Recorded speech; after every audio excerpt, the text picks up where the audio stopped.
felt beyond words. From Cabo to wine country, no one connects you to the Pacific Coast like Princess.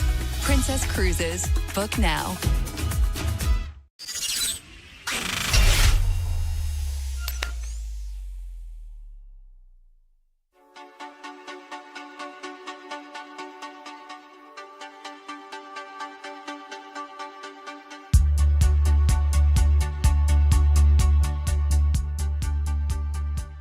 Local pride can be a big factor in racing. Suddenly, when you're fighting for not just your own ego, but bragging rights for your whole region, there's extra pressure. Tonight, that'll be ramped up as we get ready for the PCA Sim Racing Series 2026 Zone Group Championship. And you'll see it all live here on RaceSpotTV. Hi, I'm Joe Peak, and with me in the booth tonight is Alex Goldschmidt. Behind the scenes is our director, Ramiro Cisneros. Really looking forward to this one, Alex, especially having you along board. We've called a lot of Porsche races over our careers, so it's fun to see them get tried in kind of a unique fashion tonight.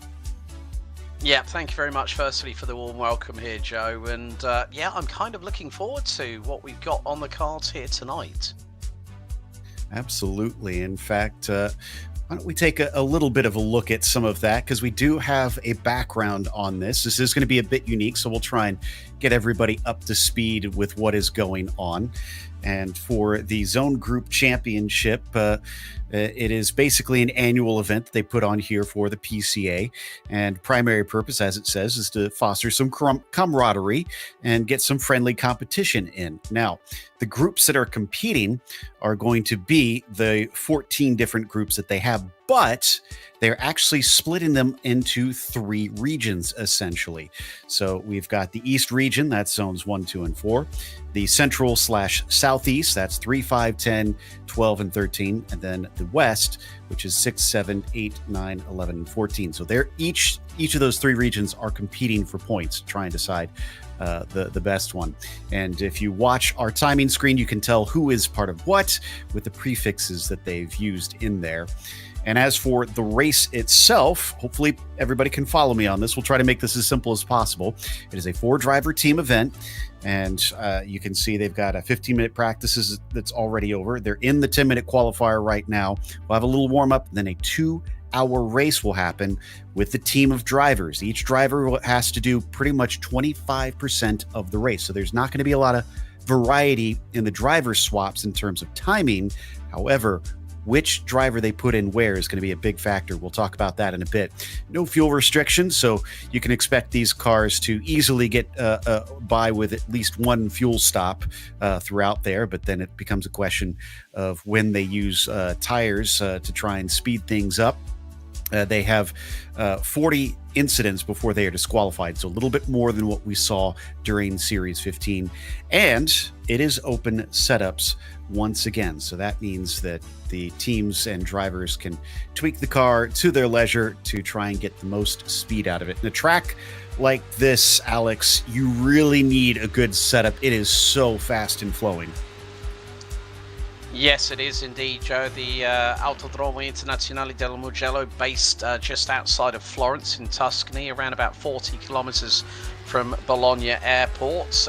It's opened back in June of 1974, measures 3.25 miles, runs clockwise, 15 turns, 6 to the left, 9 to the right, and the main straight, 0.7 of a mile. So we are going to see the cars that will be in action tonight, the all-new 992.2 911 Cup cars, which will be probably pushing north of about 165 miles an hour down into turn 1 at San Donato, because it's a bit of a raised crest as we're coming into the final 5 minutes of qualifying.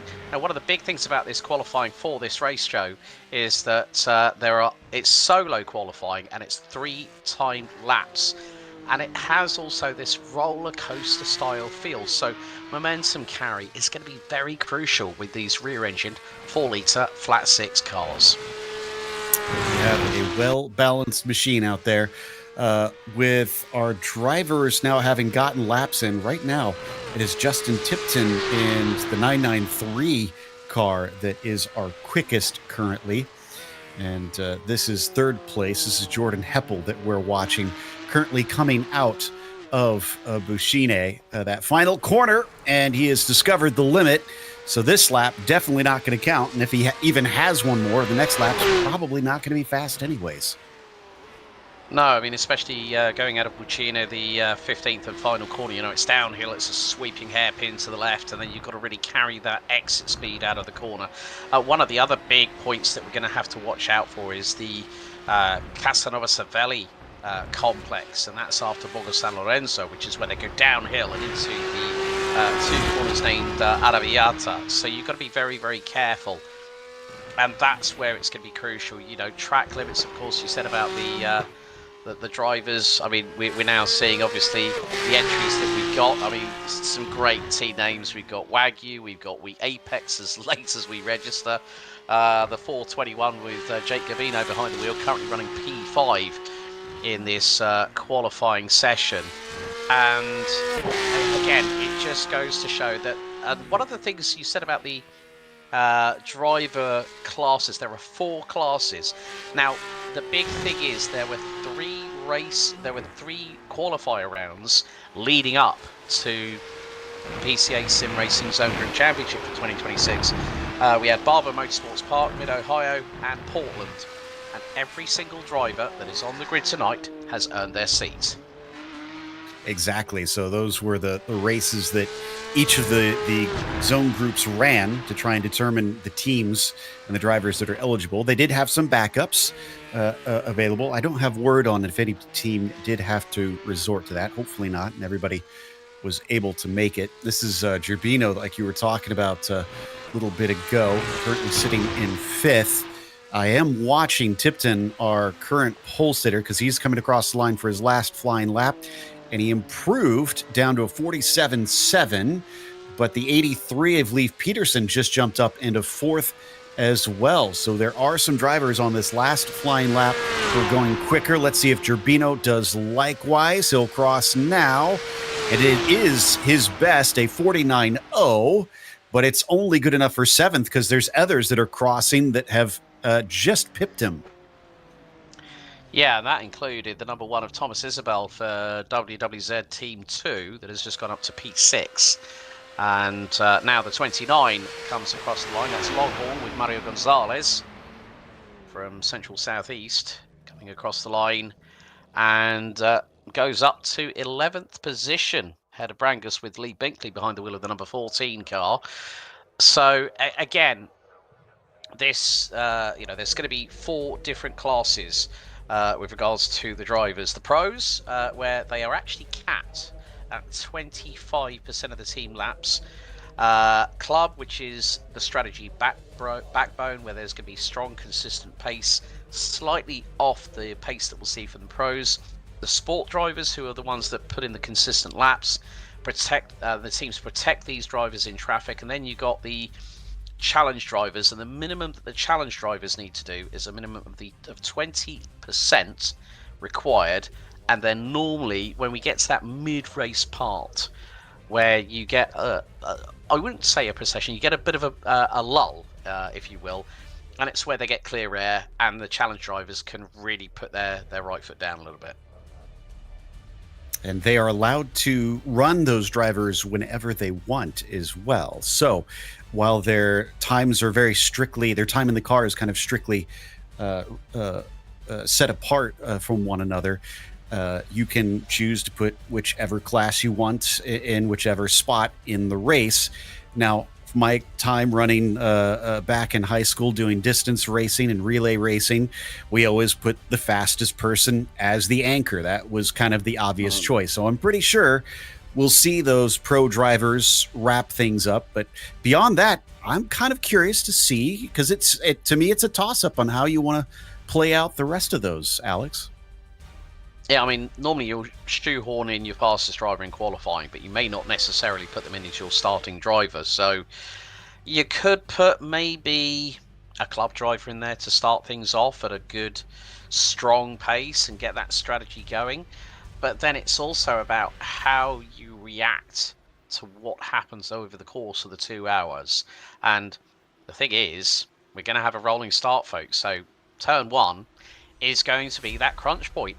Because we all know in a 2-hour endurance race, you cannot win on lap 1, but you can definitely lose a hell of a lot of time through a moment in turn 1 itself.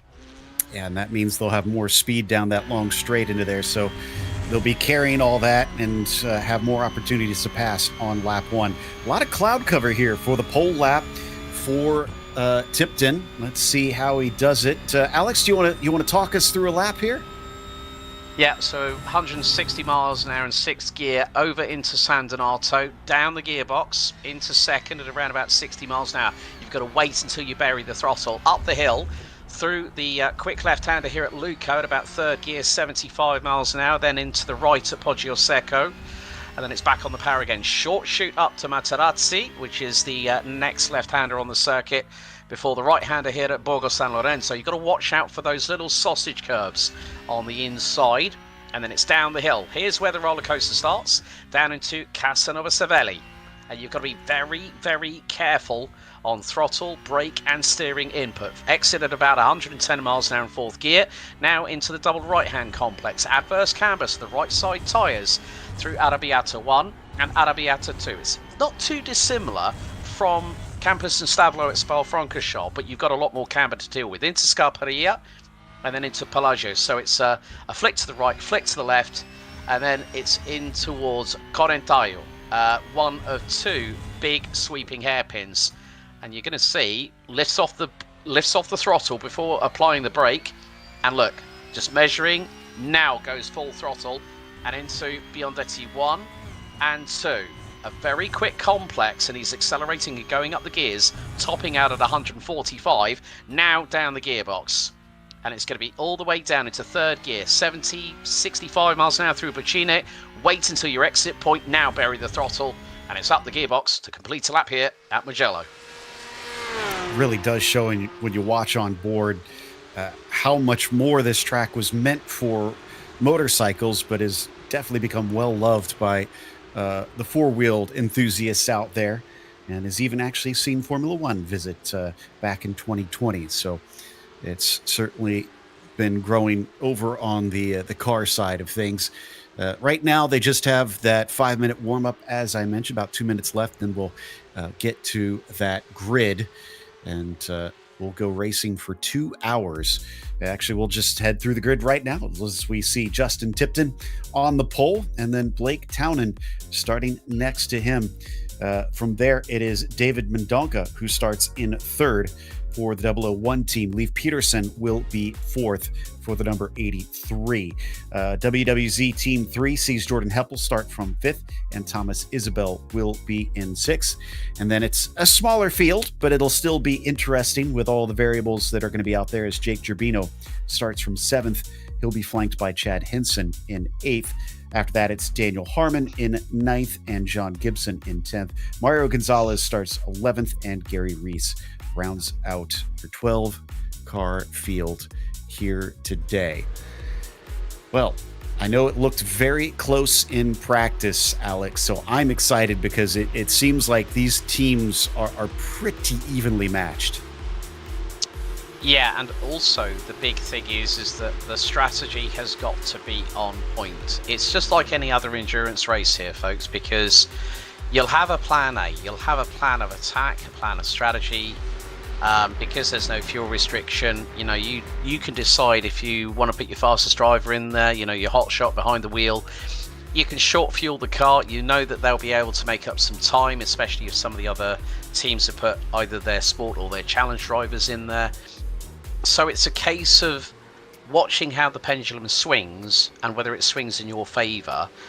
And of course, with these 520 horsepower cars, which make a beautiful noise, it's anyone's guess of who is going to be the winner of the 2026 PCA Sim Racing Zone Group Championship. And to host it here at Mugello, I mean, the thing is, you and I, we do our travels for our respective Porsche Championships. Funnily enough, I'm actually going to be visiting this circuit later on this year, last weekend of September, as Porsche Sprint Challenge and Sports Cup Suisse will be heading here for its penultimate round.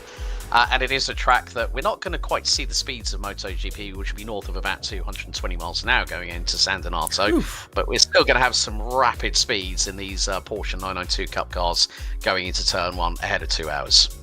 Will we ever? You can see they're now getting ready to grid up. I did just notice as well, because as you were talking about the pit stops, I got curious about what the tires are going to be doing. It was at 98 degrees Fahrenheit on the track temperature at the end of that warm up. It is now at 104. It is climbing. It's getting pretty warm. It's not the hottest we've ever seen, but it's pretty hot. So I feel like managing the tires over your stint going to be a bit important. Roughly 30-minute stints, so not super long, Alex, but not one that I think I'd want to burn off those rears too quickly. I think the right side tyres are going to be the ones that are really going to take the brunt, because they're going to be the ones under more duress with 9 right-hand corners here at Mugello. But it's also dependent setup, open setup. It's got to be a compromise between every single one of the 4 drivers. So we've got 36 drivers in total with 12 teams ready to go racing for 2 hours. I'm really excited about this one, mate. Yeah, you make a really good point that those who are racing in that pro class might like a looser car compared to, say, some of the challenge drivers who might want it slightly more understeery. So you do have to try and make sure everybody can adapt and find that speed in the car with the same setup, because can only change so much during the race itself to try and make up for that. They're just going to come through the last third of the lap, essentially. Then we'll get going on our 2-hour race. And there is so much elevation change here. I don't think we've harped on that enough, Alex, just how much up and down it has. My apologies. It's 48 drivers, my bad. It's stupid o'clock in the morning where I am in the UK, but I've just been told by Joachim from the admin side of it, the top 6 start with their pro drivers, so there could be a little bit of interesting mix at the back end of the field here, Joe. Okay, interesting.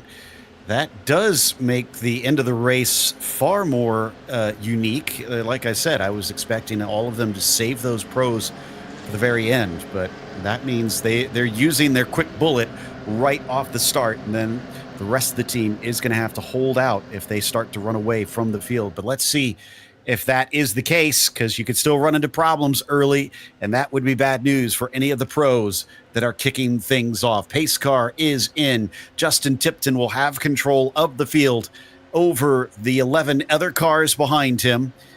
And as we wait, since it is a long run before we get to that start-finish line, we're not going to get that green flag quite yet. Until now, green flag is out. We head down towards San Donato for the 2026 Zone Group Championship. And as they crest over, they'll look at them fan out. That is a wide entry into this corner. We're already 3 wide there in the second row, but up at the front, looks like Tipton is going to hold on to control just barely over Townend. Yeah, Thomas Isabel was looking rather racy, trying to go around the outside at turn 1 as they go through Luca and Boggio Secco. Oh, there's a little bit of a touch a bit further back, but we have got a little bit of a spinner, and that is the 124 second to none John Gibson. I think there might have been a little bit of an assist on the right rear there, and that drops John to the back of the field, but everyone getting into a little bit of a steady rhythm, but it's going to take a few laps. Probably maybe 2 to 4 laps for these Michelin tyres to warm up on the 992.2 Cup cars before we get any sort of real indication of how fast the pro drivers in the top 6 are going to fare. That was Mario Gonzalez that made that contact, and longtime followers of the PCA races might be expecting a penalty, but that will not be the case in this race, as they do not have live stewards. There you can see the contact between them, honestly, but the effects, unfortunately, have been costly in terms of time. Yeah, I mean, John Gibson lost about 7 seconds in that opening sector, but at the moment, Justin Tipton is pulling away, and Blake Townend for Angus in the number 57 has got David Mendoza for WWZ Team 1 right on his rear diffuser at the moment, as they are coming out of Buccine to complete lap 1, but Tipton put it on pole in qualifying by over 3.5 tenths and has got a second lead. But the good thing is, at least with these cars, everyone is in the same boat, but it's just open setups, and Looks like Tipton's got that car really well handling at the moment, but look at this, Thomas Isabel trying to go one way, then the other, round Lee Peterson in Hereford in the 83 from Central Southeast. That was very, very close between the two. Yeah, they had been battling since the final corner, carried it on into turn one, but it looks like Peterson comes out on top in that fight. A little bit more side by side behind them as well. I think that's Henson, Harmon, and Gonzalez fighting for P8 back here, and they'll get that sorted back single file. Henson for team 2 for 1 currently leads this group. Yeah, and we are seeing, we're nearly halfway through lap 2 at the moment. It is just a case of, how fast do you want to really ramp up the pace? And that's going to be quite crucial. And, we always hear the jokes and the banter about, yeah, it's an endurance race. We can tell our drivers to go slow. They get they get those gloves on, Joe. They get behind that wheel. A different story starts to emerge. Yeah, the thing is, though, I think with this one being both 2 hours and the drivers each getting in fresh, I don't think there's going to be any taking it easy other than maybe paying attention to the tires. I think it is going to be full push by every single driver every lap of this race, which is going to make it all the harder if you are cost time, like we saw Gibson there on lap 1. Meanwhile, down the hill, battle for P6 between Gerbino and Heppel. That is Gerbino in the 421, Heppel in the green and white 10, chasing him, gets a big toe. And we talked about this. It is a long straightaway, and they punch a big hole in the air, do these Porsches. That's going to give him a chance to look down to the inside. Late defense there from Gerbino, but it is for naught as Heppel manages to slice through. Yeah, you're probably going to gain about 5 to 8 miles an hour on that 0.7 mile long straightaway coming out of Puccini and heading into San Donato, but that was a textbook indication of how you make the slipstream overtake down the main start-finish straight here at Mugello, as we are keeping our eyes on the battle between WWZ Team 1. David Mendoza giving Blake Townend from Angus in the number 57 a lot of pressure. The gap is not that far between them. And also, when you think about it, David Mendoza, P1 in the Pro for Series 15. And then we look down the grid as well that we got at the moment. Lee Binkley was P3 in the Sport class in Series 15. And then Daniel Harmon in the Sport division, P1 in Series 15 as well.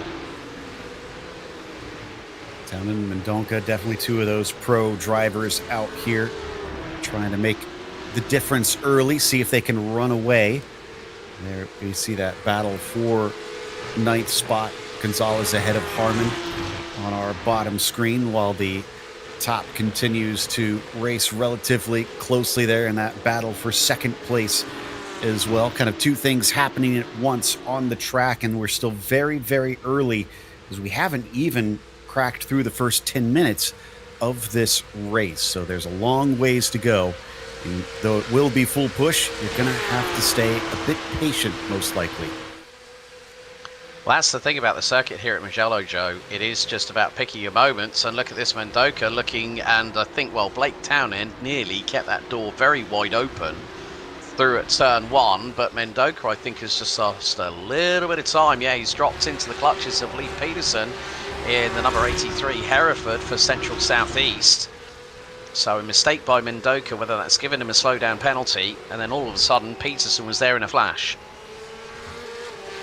Townend doing a very good job at this first two corners of the lap, because it looks like David's dropped off pretty significantly from what our shots are showing. The gap up to 1.1 seconds according to the clock.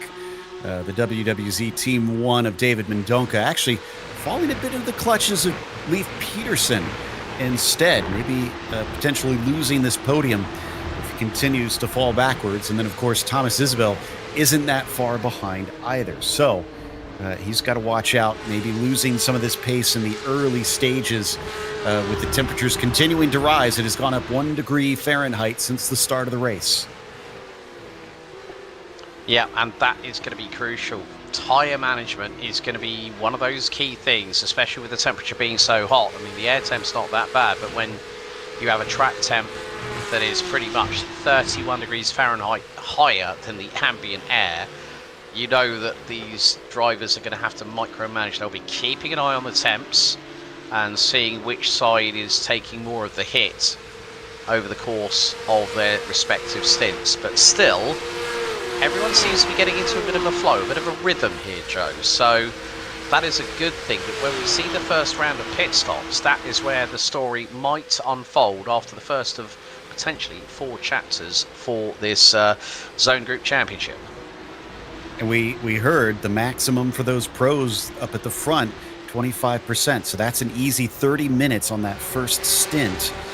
That's the maximum they can go. We can expect them probably to be among the first to pit.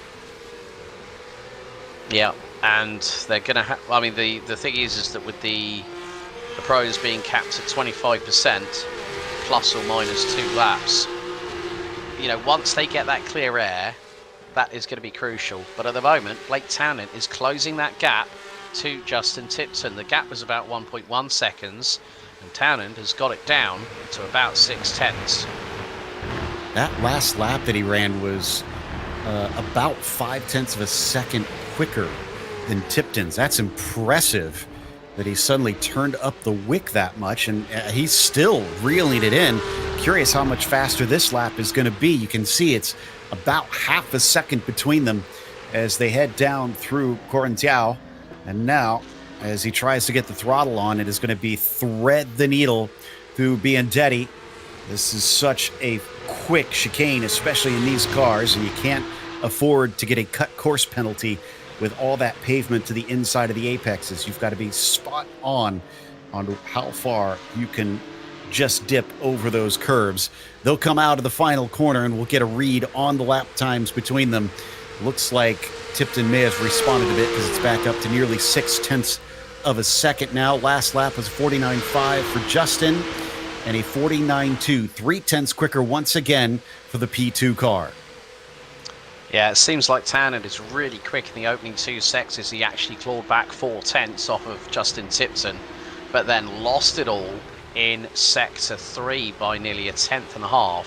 So, as I said, it's about that pendulum swing, and you see that there is already some gravel off of the circuit, and that is coming out of, I think, let's just see, just trying to gauge where they are on the track. Sometimes it's when you've commentated on it on this particular circuit quite a lot. I think it was coming out of Poggio Secco at turn 3, where there has been a little bit of gravel, where some drivers have tried to push the envelope of the limit going up that hill and have just made a little bit of a faux pas.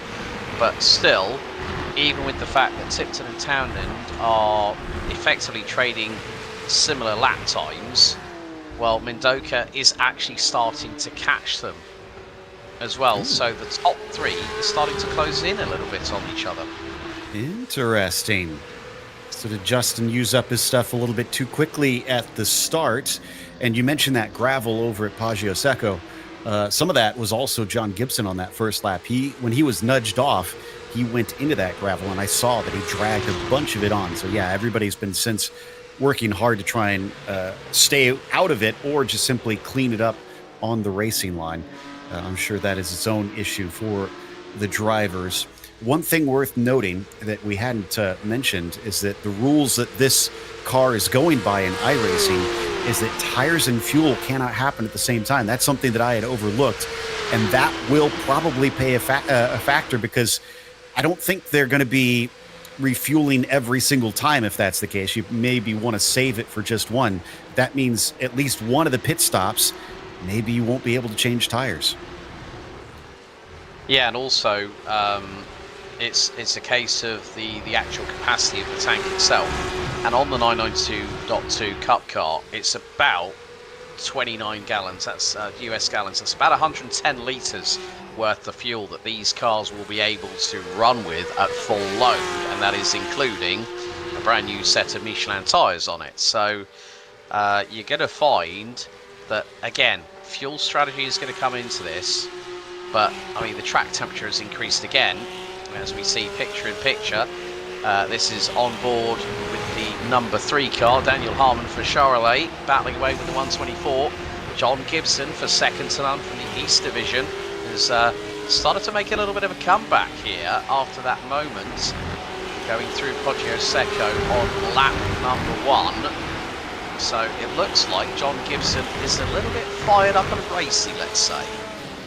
And I can understand why. He lost, like you said, something in the realm of close to 7 seconds when he was pushed off the track earlier.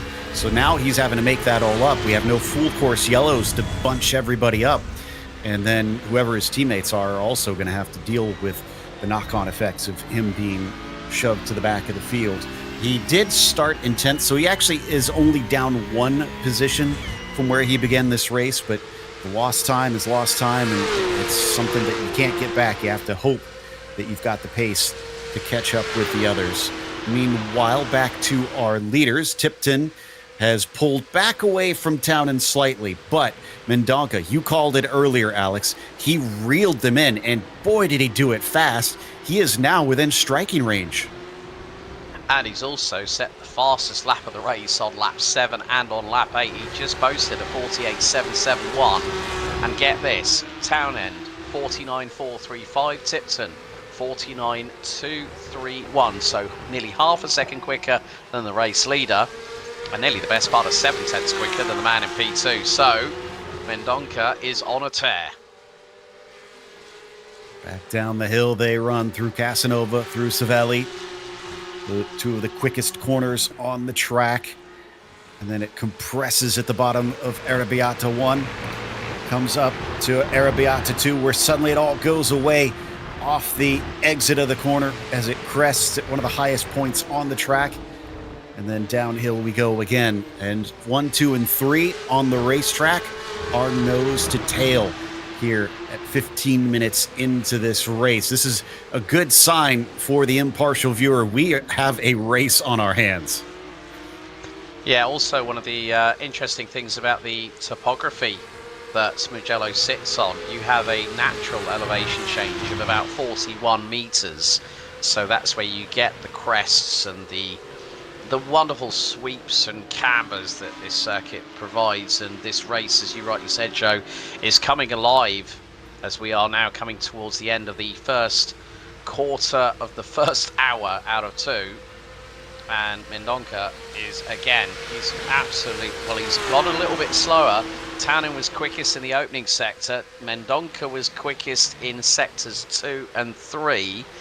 So now I'm wondering whether Blake Townend is thinking, okay, I've got to have a little bit of urgency about what my next manoeuvre is going to be, because there's only 15 minutes before we will see our first set of drivers more than likely come in. And you saw, I did say about those sausage curves, through Poggio Secco, Mendonca's right suspension was bouncing up and down like a yo-yo on a string.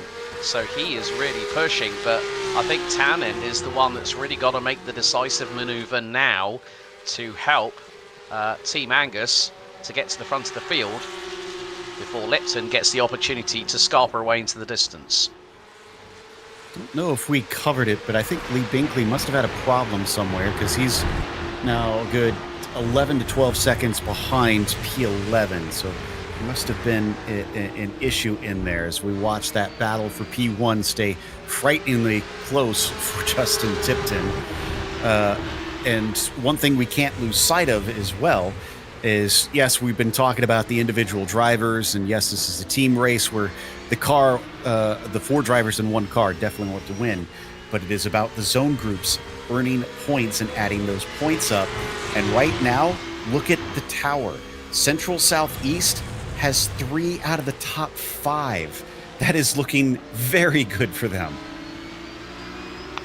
Well, when you think about it, we've actually got 6 full teams from Central Southeast Division, and from the East we've got 3 teams. From the West we've got 3 teams as well. So Central Southeast really stamping their authority on this Zone Group Championship by, like you say, 3 teams in the top 4, but the West, they could come on strong in the next phase of the race depending on how the pit stops go. Now also there's one thing that we haven't talked about, that when a team hits an incident point limit, Joe, If it's if a drive-through penalty needs to be served from cone to cone as a drive-through, the time is 25 seconds. Well, that's where it gets simple. The 40 incident is a hard cutoff. So there is no drive-throughs. It is a disqualification. You blip out. Yeah, so that'll be it, game over, and that could possibly cause dramas for one of the zone groups, depending on where their respective teams are sitting. But now we're seeing that I think Justin Tipton's just been given the nod by the team. Right, you've got the hurry up sign. Come on, start pushing, get a gap, try and build it, but don't go over the limit, because otherwise this could cause us problems later on in the race. Coming down the hill, does look like Justin is responding. It is still Townend who is falling off of him bit by bit, and Mendonca becoming a bigger threat in the mirror. This is up to the final corner. Puccine, and already moving defensive. Blake does not feel completely happy about having that car behind him. He's covering the inside. He better hope that he gets a good exit off that corner, and it looks like he does, but David is right behind him, and he is pulling quickly. Is he going to pop out? He is. He'll move to the left-hand side, though, and he'll have to try and do it the long way around. This is going to be very, very close, but can David Mendonca get the move done? He's going to try and do what he can, but Townend's got the inside run here, and up through into turn 2. It was nearly door panels swapping paint. I have to say, great job by Mendonca to give Townend the racing room. And of course, this is just that, this championship is to help with the camaraderie. But to see a display like that, less than 20 minutes in, Mendonca, I don't think he's done yet, because he's now gunning for Townend once again into Casanova Savelli. Down the hill we go through the natural roller coaster via the topography, and Townend just seems a little bit more comfortable, I think, through the mid and the high speed corners here at Mugello. But it's Mendonca through the twistier stuff. He seems to be more at point with that. Good catch on that, and yeah, it was a lot of trust between the pair of them through turn 1 that they managed to get away without any sort of major contact between the two cars. Now 20 minutes into this race, their time's going to be running out soon. A bit wide there. Can Blake cut it back in? I think he just about got to the apex, but I do not think that was an ideal run through Corabtiao. I think he is going to be regretting that. And last time he went defensive, though, this time he did not leave the racing line. So that's the good news for him as we also check in on the battle for P5. Yeah, and that's going to be between that's going to be Thomas Isabel in the number 1 car, and he's battling with Jordan Heppel in the number 10. So the other two of the WWZ team cars battling way for position. Heppel trying to close in on Isabel down the 0.7 of a mile long start-finish straight, and well, Isabel's not really going to be challenged here, but Heppel later on the brakes takes a little bit of a tighter line through San Donato, and then up the hill through the left-hander here at Luco, for the right at Poggio Secco, that then starts the roller coaster descent. It's sort of like the tee-up through Poggio Secco, Materazzi and Borgo San Lorenzo before you go through Casanova Savelli, and then you get that real compression zone so that the car is going to hunker down. And then, of course, when the teams start to take on fuel, that will help with the centre of gravity, but it won't help them on ultimate consistent lap time pace. And speaking of those consistent laps, one of the things that the pros will need to consider, since we were talking about that incident limit, is that if they use up a lot of the incident points because they feel confident of what they could use later on in the race, remember, they might be handing over to one of the challenge or the sport drivers who might not feel as confident about hitting those marks and going as fast. So they might want to leave just that little bit more of margin of off tracks so that they will maybe help out some of their teammates. Yeah, you could be right there, Joe. I think it's just a case that until we see these first set of pit stops, that'll dictate how the race will then parlay out with the next set of drivers that are going to be going in. because as we see, you know, with Lee Binkley and Daniel Harmon, both from the sport category, and then Mendonca from the pro club category, it is just a case of, you know, how are you going to play your cards, and that's going to be the key point. It's not about extending what your showing what your full hand's going to be. You know, no team's going to show that early in a race, especially of this ilk. But it's more to the point of how do you want to play the game, and how can you get the upside on everybody else. And Mendonca at the moment, I think, is just trying to put pressure on Blake Townend to see if he can force the number 57 from Angus into a mistake. And that could be crucial for WWZ Team 1, because then that will put one of the West teams into the top 2.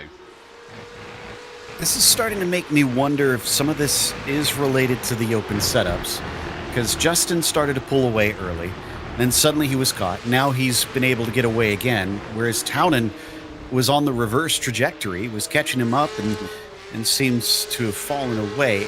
That is a bit unusual, I must say, because it seems to more commonly be kind of a gradual change in who has pace win in the stint.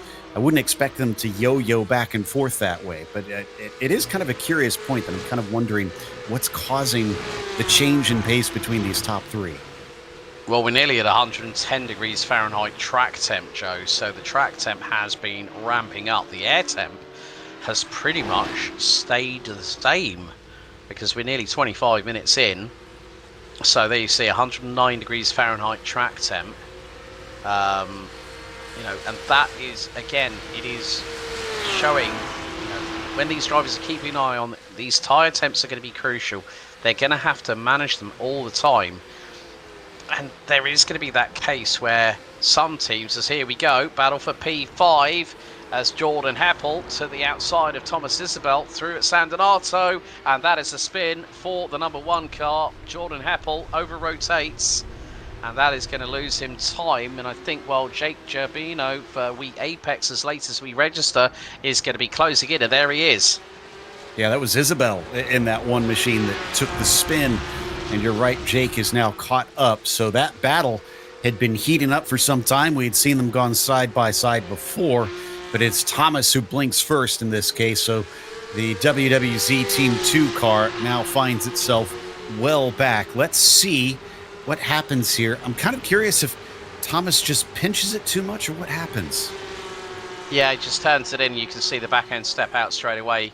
Maybe just carried a little bit too much speed into the corner, and maybe just tried to readjust, turned in, and then realised, oh, hang on a second, this is not going to go well, and the car just rotates. So if you carry too much speed into San Donato, especially with the camber to the right hand side of the corner, you can be at the behest of the steering angle and the throttle input at that time. And I want to give credit to Heppel as well. He gave plenty of space, saw what was happening, and made sure that he wasn't collected. You could easily find yourself with a car getting loose like that, being an innocent victim when they spin into the side of your vehicle. So he now runs about 7 seconds ahead of Isabel, thanks to his wise decisions, as we come back to Townend once more. And he's responded to Mendonca. He hasn't left him in the dust, but it's a little bit farther apart than what we saw earlier. I think it's still, I mean, the track temperature is still going up, Joe. And I think this is where we are now seeing, I said about the right side tyres could be taking the brunt of it, with there being 9 right-handers and 6 left-handers here at Mugello. But you've also got to factor in the camber, and a lot of the right-handers here do have camber to the right-hand side. So when you steer the car into a corner, you will find, and if it's camber to the right, like say at San Donato, the right side tyres get compressed when the suspension hunkers down. Good point on that one. And Harmon nearly lost the spot. We just saw to Gibson, who's still working on him. I thought he would have, if he had the pace, I thought he would have passed him by now, but I guess that qualifying pace was pretty indicative, because he's reached the back and just can't seem to find his way by. And while these Cup cars don't have the downforce that you'll see in the GT3R, they do still put off a wake. From what I talked to the drivers and sprint challenge, while it is the 992.1 compared to the .2 that we've got here, they often say that if you get close behind that car ahead, you really feel the lack of downforce. Yeah, it's the same with Porsche Sprint Challenge 3. So we have the same iteration of the Cup cars, with the 992.2s being, I think, coming in for 2027 globally through the 35 different one-make series. So yeah, there is a big wake, and I mean the thing is these cars are just really, really capable. And again, we're getting close to that first half an hour being completed here, Joe, and Justin Tipton just seems to be calm and cool at the moment. He hasn't panicked. He hasn't caused himself any duress. He's just read the situation as he sees it. He's running his own race as we run on board with David Mendonca from WWZ Team 1, closing in once again on Blake Townend, and the gap was negligible between the pair, as we have got our first two teams in for the pits. Team 2 for 1 and second to none in the 241 and the 124, Chad Henson and John Gibson, have come into pit road. Interesting. So it's not our front runners that we thought would be having to pit early. It is these drivers. So Manning probably going to be handing it over. In fact, we can pretty much say for certain that these two will hand over to a new driver, or they should, I believe, or is he already? I think they have already swapped out. Yeah, Manning's a new driver. Now, for those unfamiliar with iRacing, the way the team racing works is essentially you have 30 seconds that are needed for the driver swap. And that is 30 seconds from the beginning of the pit stop, unless you, of course, click that after 30 seconds have elapsed inside the pit stop. But as soon as you hit that driver swap button, that means roughly 30 seconds in is what you'll have to wait for the virtual driver swap to complete. And by that point, you can have changed tires, but you probably cannot both change tires and take fuel at the same time. So it'll have to be one or the other, as Jordan Heppel will carry on, but Tipton pits and Mendonca pits. Yeah, so does Leif Peterson as well for the number 83 from Central Southeast for Team Hereford. So yeah, we're getting to that point. We're just hitting that quarter of, well, half an hour, effectively now coming to pass. So they'll have that sort of window where some drivers will carry on. So change at Wagyu. Peter Bodenstein is getting behind the wheel for WWZ Team 1. James Martin, and now it's Joseph Evers for Hereford. So driver swaps being initiated, and at least the good thing is everyone gets an opportunity to run at the circuit here at Mugello, and it's all a constructive team effort. You know, there is no I in team, but most people will say, well, there is a me there. And racing drivers are naturally a bit selfish as well. So Bodensteiner taking over for Tipton should return to the lead once this cycles through. He is naturally the highest car to have pitted now at this stage, while James Martin has hopped in for Mendonca. Interestingly, I'm showing Martin on the team twice. I'm not sure what is going on there, but I assume that they have a different driver in there, maybe with just a second account for James Martin. We'll try and get clarification on what that is about. But Blake Townend, who inherited the lead after he stayed out, will pit this time. Let's see who hops in for him, as he's got Robert Neville, Chris Strankovic, and Tim Thornton as his teammates. Yeah, Sherry Lee has now taken over the number 14 car of Brangus, which currently sits down in 12th position. But a good decision there, I think, for Angus. But now Jordan Heppel is still out there at the moment in number 10 WWZ Team 3 car, and that is now on lap number 19. And Mario Gonzalez, we talked about this man a little bit earlier on. Well, he is up from 10th position in qualifying and is doing a longer first stint. Of course, they can do 1 or 2 additional laps, as Angus now has Tim Thornton behind the wheel. So change there for the team, and let's see how quickly Tim is able to get up to speed. But of course, as we talked at the top end of the show here, Joe, that the lap times in terms of outright pace between the Pro all the way to the Challenge can be quite a significant differential, but you've got to work with it. He's jumped Bodensteiner. I was checking on Peter during the lap. I had noticed a few mistakes here and there. So I think this is a legit change for the lead, that now Tim Thornton is the highest car to have pitted. Heppel and Gonzalez do still owe us a stop. As long as Tim has a decent lap here, he should come out P1 once we see the 10 and 29 cars come in for their driver swaps. Yeah, we're seeing pit stops anywhere. Well, the longest pit stop we saw was for Hereford, which was just under 1:08. And the pit stop time was 43.7 seconds on their marks in pit lane.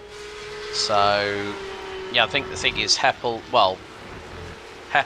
is now in the pits. I would think that Gonzalez is going to be in there very, very shortly as well, as we are 1 hour, 26 minutes and 45 seconds away from the checkered.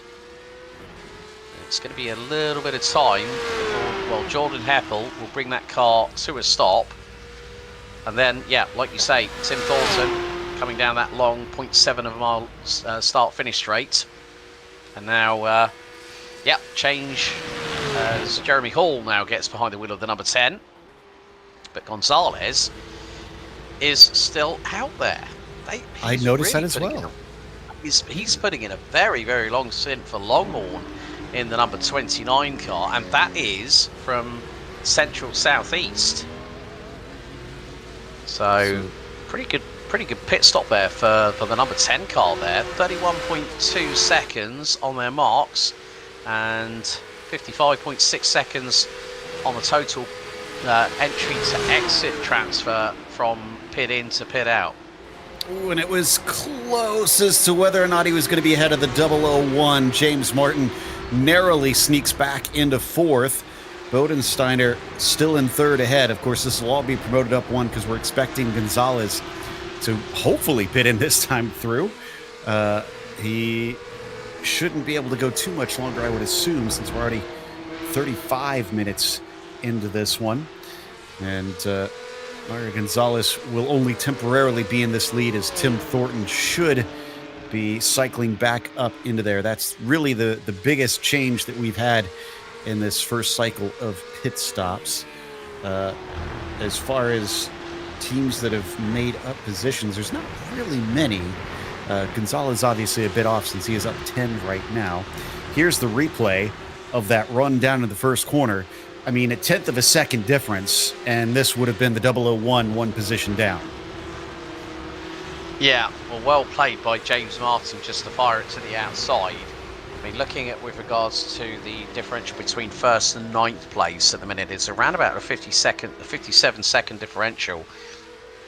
So if Mario Gonzalez gets that car in shortly, because we now hit 20 laps, and that track temperature is starting to slightly drop, Joe. We did hit a high of, I think, 111 degrees Fahrenheit, which is close on 45 degrees Celsius track temp. Yeah. Has Gonzalez gone again for another lap? He has. Yeah.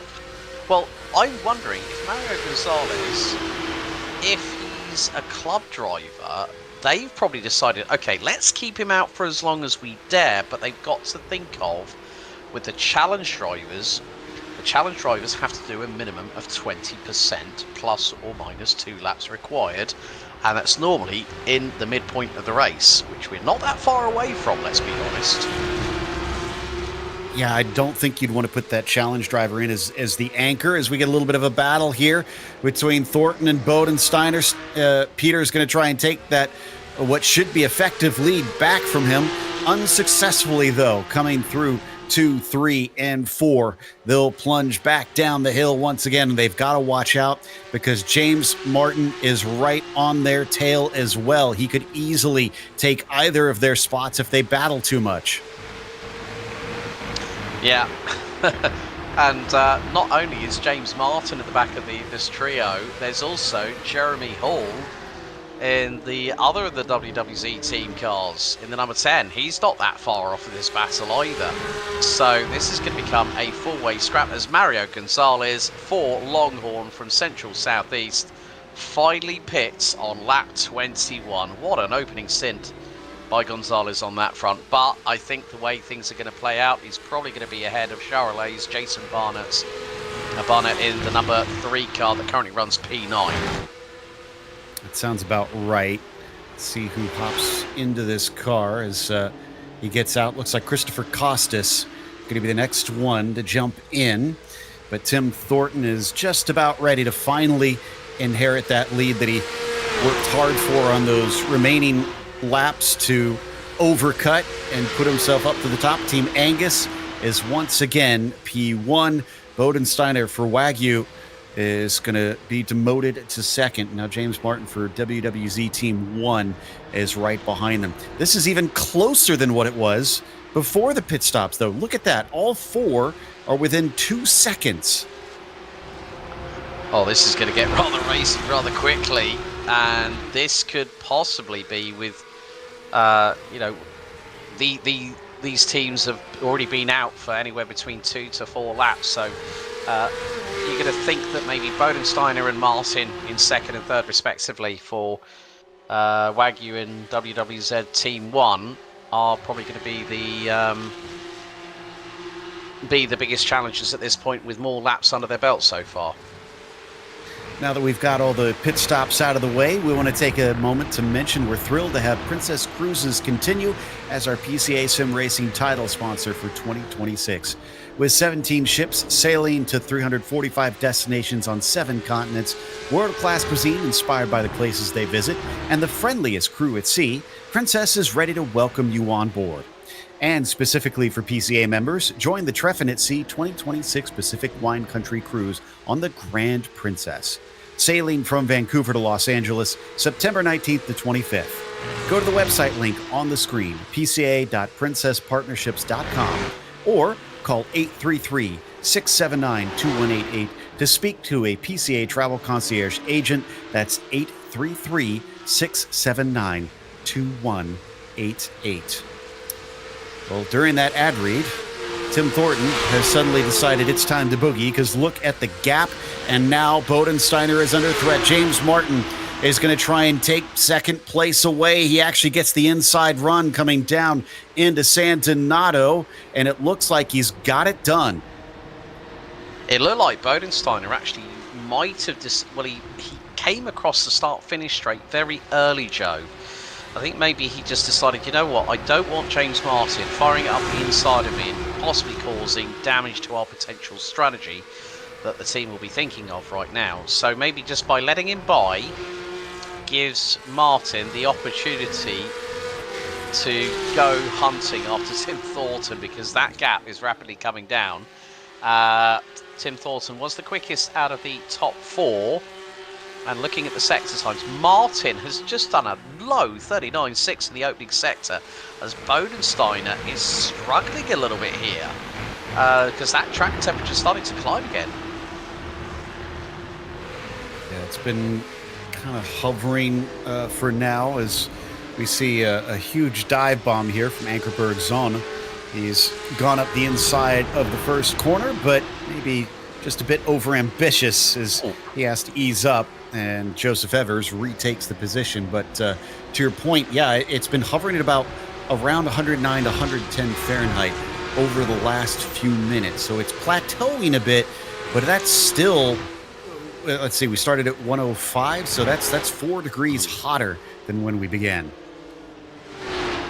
Yeah, and that's, like I said, the tyres are going to be absolutely crucified by the end of the end of their shelf life, let's say, because there's only so much time a set of Michelin Pilot's World Cup tyres will run on these cars, and that is going to be crucial. As again, 110 degrees Fahrenheit, it's jumped again, so that is a big amount that's a big chunk of change. That's a 36 degree Fahrenheit differential between air and track temp. and the air temperature's only gone up like 1 or 2 degrees since we started racing. There's a bit of a moment there for the 57 of Tim Thornton, and look at James Martin for WWZ T1. He is hot on the heels, and get this, was 0.8 of a second quicker in that previous lap. A 58.3 plays a 51.69. So Tim Thornton has got to make the back haunches of the number 57 wider than an articulated lorry, especially if James Martin decides to go for the late send. I went and checked. Neither of these cars changed tires during their pit stop either, so these are still the same tires they started on. Remember, Martin was running back around 4th place for much of the beginning. 3rd place, I think, actually, if I remember correctly. And I wonder if maybe he was hanging back a little bit, just preserving those tires to try and have a better second stint on them, letting James Martin have a better run here. Whatever the case, Tim Thornton has his hands full, and as they approach the final corner, this is the closest he's ever been. A good launch onto the main straight, Alex, and he could have a shot down at turn 1. Yeah, Martin's got to time his throttle input, and you can see now, out of Buccini, out of turn number 15, Martin in the slipstream. He's got a wicked toe, and the 001 from WWZ T1 to the outside, on the run down to San Donato. Over the crest they go. They are still wheel to wheel. And is Martin, he's got a nose ahead at the minute, but Thornton's still to the inside, into San Donato. Can Thornton get back in front? No, he can't. Martin gets the lead through at Luco at turn 2. Great job by the 001. Timed that to perfection. Brave from James, for sure. He left just enough space as he turned in through turn 1, and that has allowed him to take that lead. Thornton may have lost a position, but remember, this was pretty much where they were at most of last stint, so I don't think they're in too bad of a spot. They just want to try and keep touch with that 001 now. Can't let Peter Bodensteiner in the 993 re-overtake him and demote him yet again. And of course, we can't forget that WWZ Team 3 still sits in 4th, very closely behind as well. They're not out of this, with Jeremy Hall currently behind the wheel of that white and green number 10. This has really started to heat up. I mean, forget the track temperature, Joe.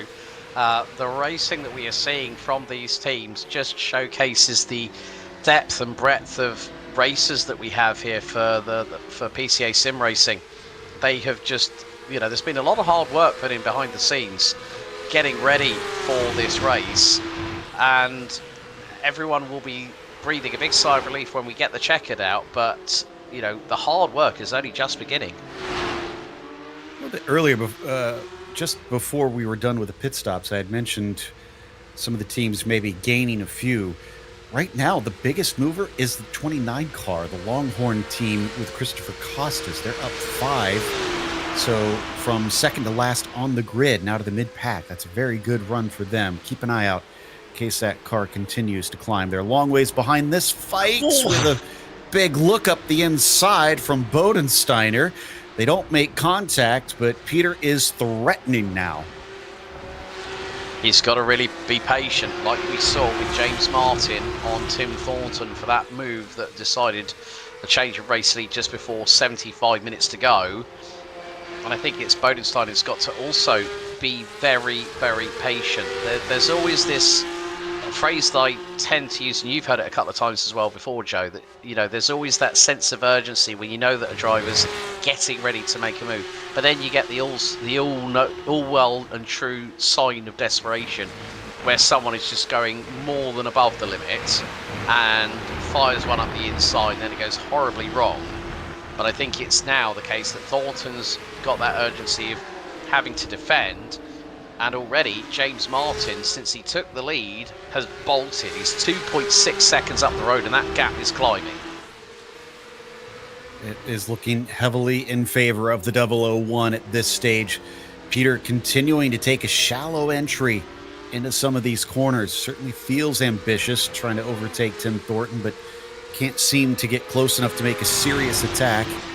Let's see what happens down the main straight once again, because we've already seen how much of an effect it has on that long, long run down into San Donato. And again, they got to watch out for Jeremy Hall there.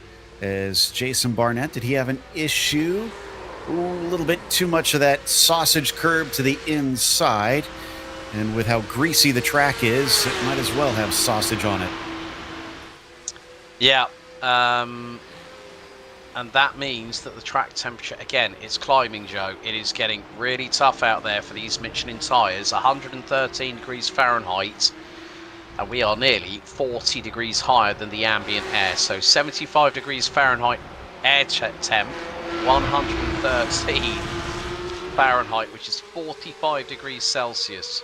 These tyres, I think probably, you know, the teams might have to make a bit of a choice here. Do we bite the bullet and go for a new set of tyres on the next pit stop, or do we wait until the final pit stop of the race? Because you know, tyres do normally on an endurance race last for about an hour, but it's also dependent on so many factors: the driving styles of the people that have already been behind the wheel of the car, and then how their driving styles have caused the tyres to degrade, and which side is getting hurt the most.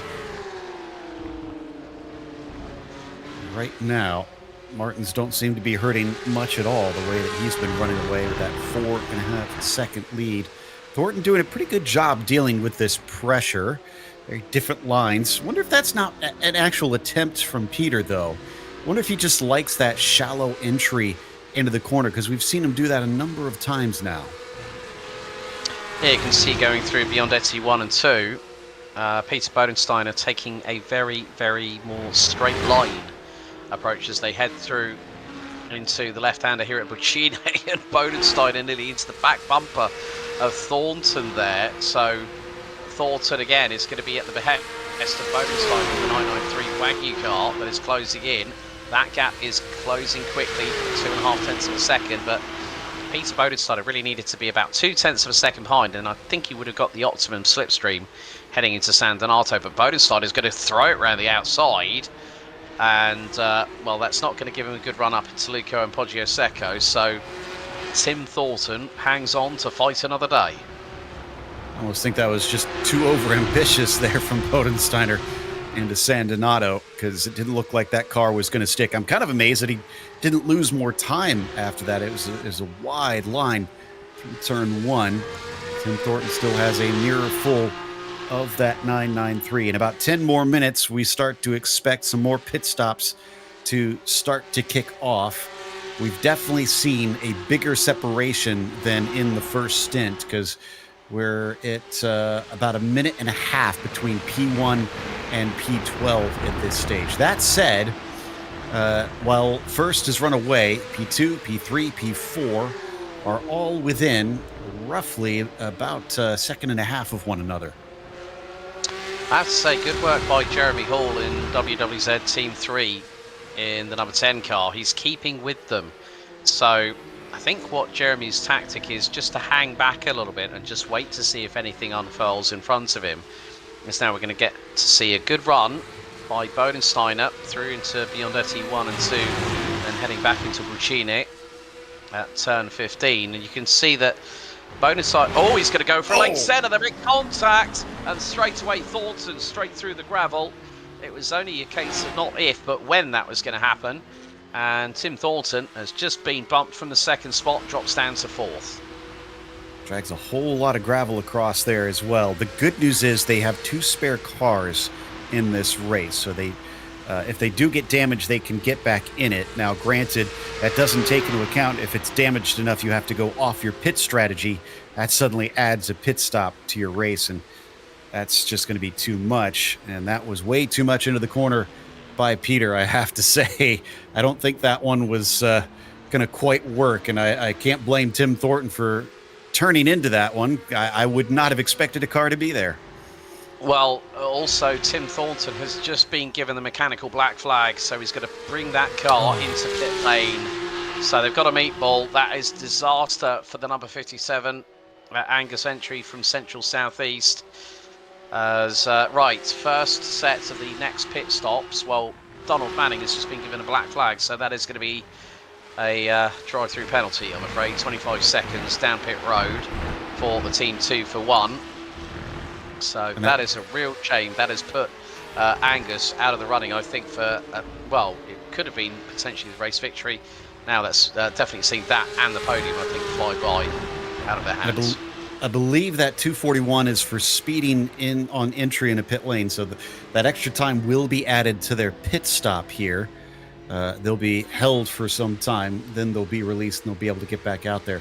For Thornton, the good news is they've got 4 laps to serve that meatball flag. The bad news is, as I watch the car off screen, it's going very slowly. I think it's right-handers the car is not handling well right now, which makes sense since it was whacked on the left-hand side. So it must be suspension damage, and I think they're just going to have to suck it up, pit early, and hope that is still within their pit window for the rest of the team. I'm not sure.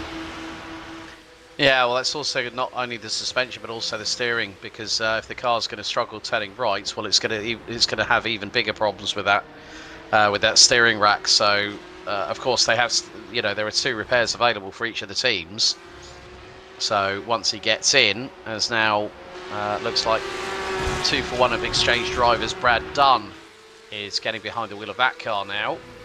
But that is a real shame for Tim Thornton after a great opening stint by Blake Townend.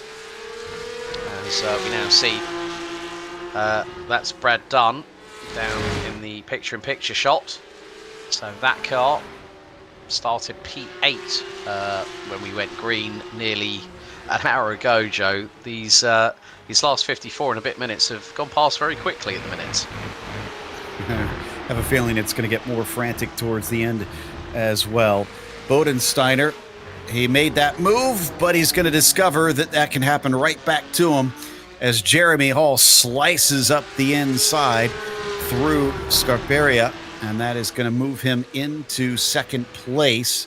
I wonder how much damage is on the 993, because if it damaged the car of Thornton, surely it's had to have done something to the 993 machine and can't be at 100%. They may want to pit a little early as well if they feel it is harming their pace. Let's see what he does as they're just approaching the pit entry here on the exit of the corner. Yeah, I think the big telling point will be how straight the steering wheel is on that 993 car. Well, it doesn't seem to be slowing down Bodensteiner because he's keeping with Jeremy Hall for WWC Team 3 in the number 10 car. He's got the slipstream over the crest and then in towards Sand and Arto. Bodensteiner looking to the inside line, and well, that was he had to back out of it. He had to check up as the number 57. They've got Chris Drankovic now behind the wheel, taking over from Tim Thornton. So a real shame for the 57 car that's been demoted all the way after that big old moment we saw just a couple of minutes ago, all the way down to P11, and bearing in mind they started on the outside of the front row. Yeah, this has certainly been one that I'm sure they would like to be a little bit farther up in that 10 car, but can't complain too much as they have been doing a great job with it. But Bodensteiner with the Wagyu team started on pole down 2 and now dealing with a potentially slightly damaged car. We mentioned that we should see a few pit stops. We've seen, I think, 2 or 3 now at this stage that have come in recently. It looks like 2 of them. Drankovic, who you mentioned, hopped into the 57, then Brad Dunn for the 241. Everybody else still has yet to take their second stop. Before we get to the pit stops, let's take another quick moment to mention our sponsor, Princess Cruises. In fact, they're the title sponsor for 2026. With 17 ships sailing to 345 destinations on 7 continents, world-class cuisine inspired by the places they visit, and the friendliest crews at sea, Princess is ready to welcome you on board. And specifically for PCA members, join the Treffin at Sea 2026 Pacific Wine Country Cruise on the Grand Princess, sailing from Vancouver to Los Angeles, September 19th to 25th. Go to the website link on the screen, pca.partnerships.com, or call 833-679-2188 to speak to a PCA travel concierge agent. That's 833-679-2188. The battle rages on. Bodensteiner remains behind Hall for the time being. But not only did that contact cost maybe a little bit of pace to Peter, but also time, it looks like, because look at the gap now, Alex, between P1 and P2. That's massive. Yeah, that's the best, but that's 12 seconds between P1 and P3 now. And Bodenstein is still keeping with Jeremy Hall. They've pretty much they've put exactly the same, well, near enough, now in the same opening sector in the low to mid 40.1s. But then you look at James Martin, his lead now is 11.8 seconds, as we've got second to none in the pit lane in the 124. But yeah, I don't think it's affecting Bodensteiner maybe as much, but you can see there's the damage on the right front bumper of the 993 for Wagyu, so I think he's probably done a little bit of damage to the steering, so trying to get through some of these corners. I think the right-hander specifically, he'll have to use a bit more right hand down to carry the momentum through the corners, but through the lefts it probably won't affect it too much.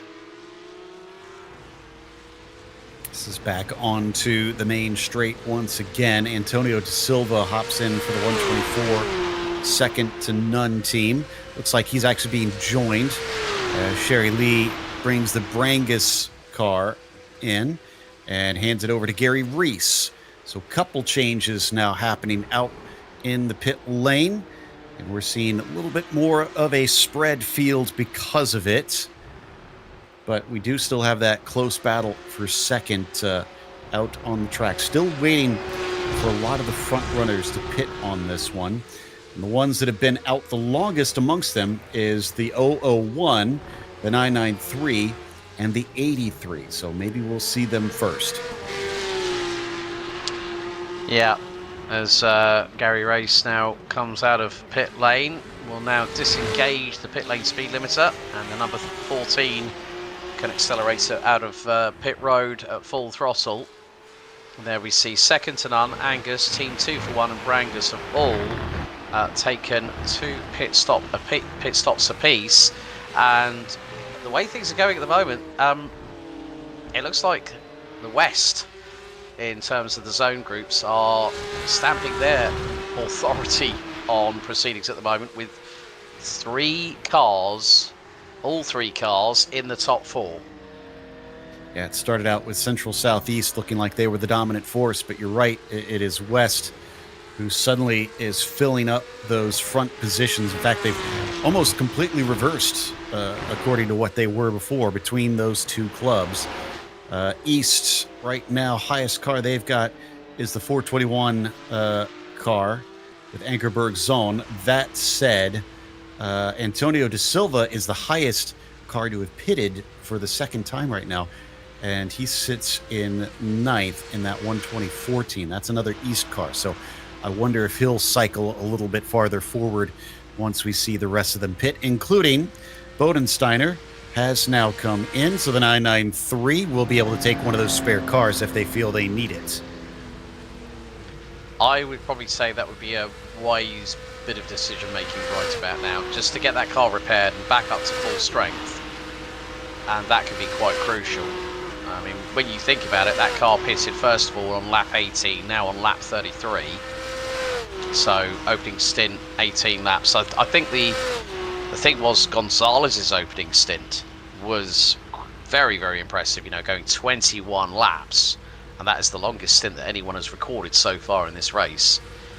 And it has helped them in the longer run, but now it's Leon Snyman that's got behind the wheel of the 993 car and is coming out of pit lane and has just got black flag. A black flag. So that I would assume that's for speeding, because I believe that showed up before he got past the cones here.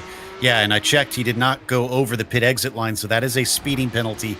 Now that it's worse to speed on your way out than it is on the way in, because now he is going to have to come back to pit lane in extra time instead of having that time simply added to his pit stop. So for the Wagyu team, it has suddenly gone a bit sideways.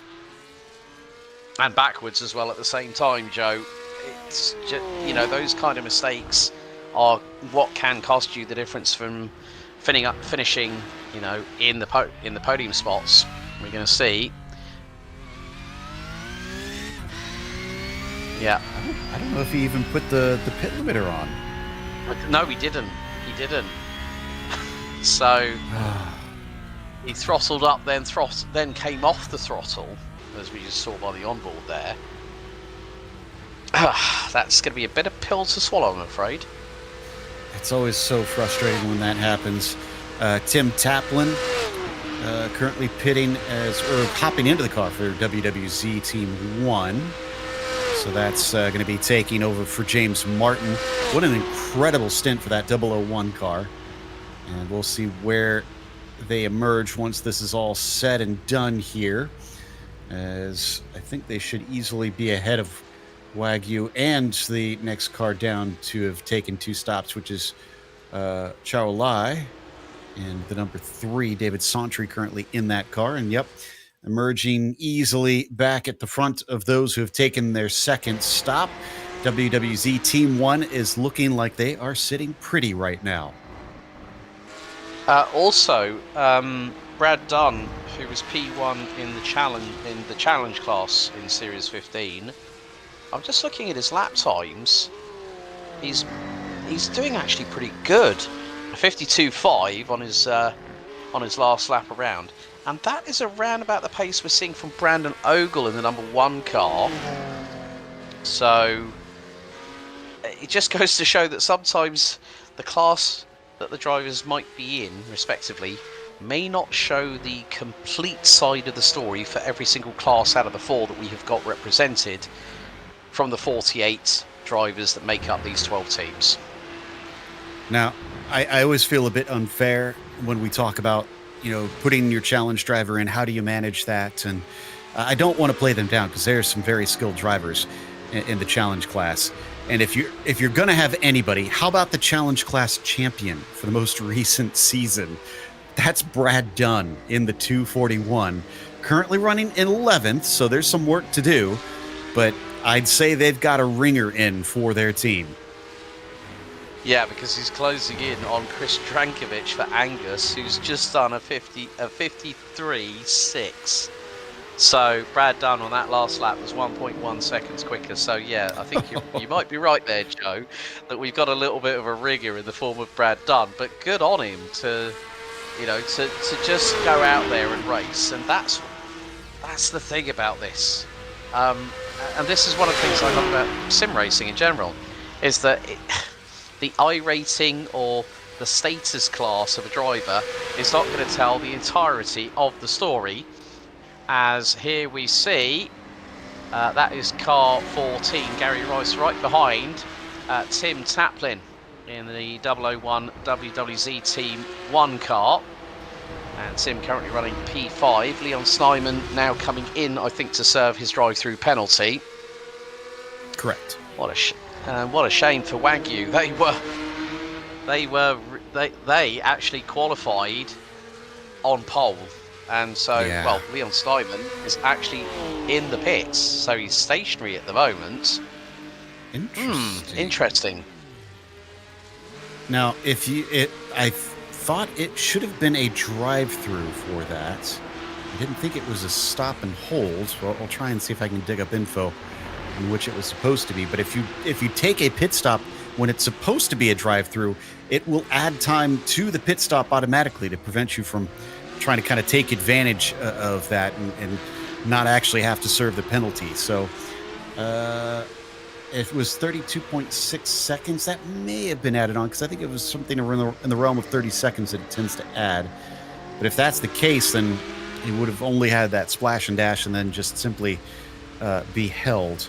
As now Christopher Costas is in the 29. Remember, I mentioned earlier, after the first stop, this car was up 5 from the beginning. Let's see who hops in the machine. Looks like it is Les Carmichael. So can he carry that one on? And will he emerge in the same spot, or is he going to have... I think he should at least have gained one because of Wagyu's penalty. Yeah, Hereford also in pit lane now as well, Joe. So Ken Eskridge now getting behind the wheel after Mr. Evers was behind the wheel of the 83 car. So, yeah, I mean, what a run by Longhorn, the second highest placed Central Southeast team out of... and when you think about this, folks, I think there would have been an opportunity for 18 teams in total to be part of the PCA Sim Racing Zone Group Championship for 2026, but Central Southeast have definitely brought the numbers game in terms of the amount of teams. But now we've got we've got the WWZ teams as a top 3 meritocracy at the moment, with just under 52.5 minutes to go. And to be honest, I think the 83 team also bringing out quite a ringer, especially since this is going to be partly about your strategy as well. Ken Eskridge literally works for NASA. So they've got a brilliant mind behind them to try and bring this home. And he's probably most well known in PCA series racing for being light on fuel, having a very gentle right foot. So if he feels he can help them on that front, we'll see if he maybe prevents a longer pit stop for fuel taking. Keith Markison is jumping in for the number 10 machine. And are they about set to lose that lead? I believe so. Tim Taplin should be going by shortly, I think. Yeah, probably in about the next 10 to 15 seconds. But Jeffrey Block now gets behind the wheel of the number 1 car, the WWZ Team 2, as Markison leaves pit lane. Pretty good stop there. It's going to be close. It is going to be close. And that is going to be Tim Taplin back in the race lead. That is a lot closer than I anticipated. Now, it looks like it was roughly 2 seconds difference stationary for them in the pit stops. So that will account for some of the time loss of the 001 team. But remember, they had a 12-second lead before those pit stops. What happened out there? Yeah, that's a good question there, Joe. I think the thing is that Tim Taplin, we did see that he did have to get through, possibly get past another couple of drivers. And sometimes when you have this sort of pit stop cycle, when we've now got pretty much most of the field, apart from Wagyu, that have made 2 pit stops. Wagyu have made 3, obviously with Leon Snyman having gotten that black flag coming out of pit road, as we've got a picture-in-picture replay here. Now this is going to be the 241 versus the 57, so Brad Dunn versus Chris Drankovic, and Brad Dunn, the back end steps out on the 241. So Brad had done all that fantastic work, and just through rotation, and he closed up a big gap, and the gap has now expanded to the best part of 8.5 seconds. So I think he might have lost probably about 8 seconds after that moment. Yeah, I'm showing last lap was a 2:01, so that would be roughly 10 or 11 seconds that was lost in that effect. That is a real shame. Now, Tim Taplin and Keith Markison were right next to each other when they last went by this point. Something else has happened once again. 8 seconds between them as they cross the line. Is Keith lacking pace in comparison to Tim? Was there a mistake that we did not see from the 10 car? Well, the first sector time says everything here, Joe. 40.864 for Tim Taplin. For Keith Markison, 52.153. That is a big chunk of time. That is 11.3 seconds. Oh, I think there's more to it, though, because that was, remember, that includes a pit exit.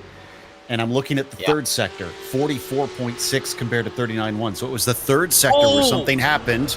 And David Sauntry It barely gets away with a tap, and somebody has a lucky escape there. That was Brad. I think that was who was that? Birkenstock. That was Birkenstock in the Apex as late as we register. Talk about a lengthy teammate name. You need to take a breath before you need to say it. But he was very, very lucky, and I think David Sauntry got away with that very quickly. And how close? How close? Yeah. And it just goes to show you've got to have cat-like reflexes here at Mugello, and that was personified by that onboard we just witnessed. Yeah, I think just a half a second difference on where you are on the track, suddenly that becomes a massive accident between the pair of them, so they're all going to be thanking their lucky stars. I'm with you. I think we need to trim the 421 team down to an acronym. So they are now the Wallower team. So there we go. That's what they get for subjecting us to this. No, I'll just call them 9 lives. That's easier. I mean, it was, but that just, as I said earlier on in the show, folks, it is, you know, the depth and breadth of the talent that we have in the FCA and PCA Sim Racing community. That just goes to show, and Birkenstock just measured it perfectly. Just went, okay, I've got to think about, right, where am I going to park the car? Do I go right or do I go left? And right was the correct decision on that particular juncture.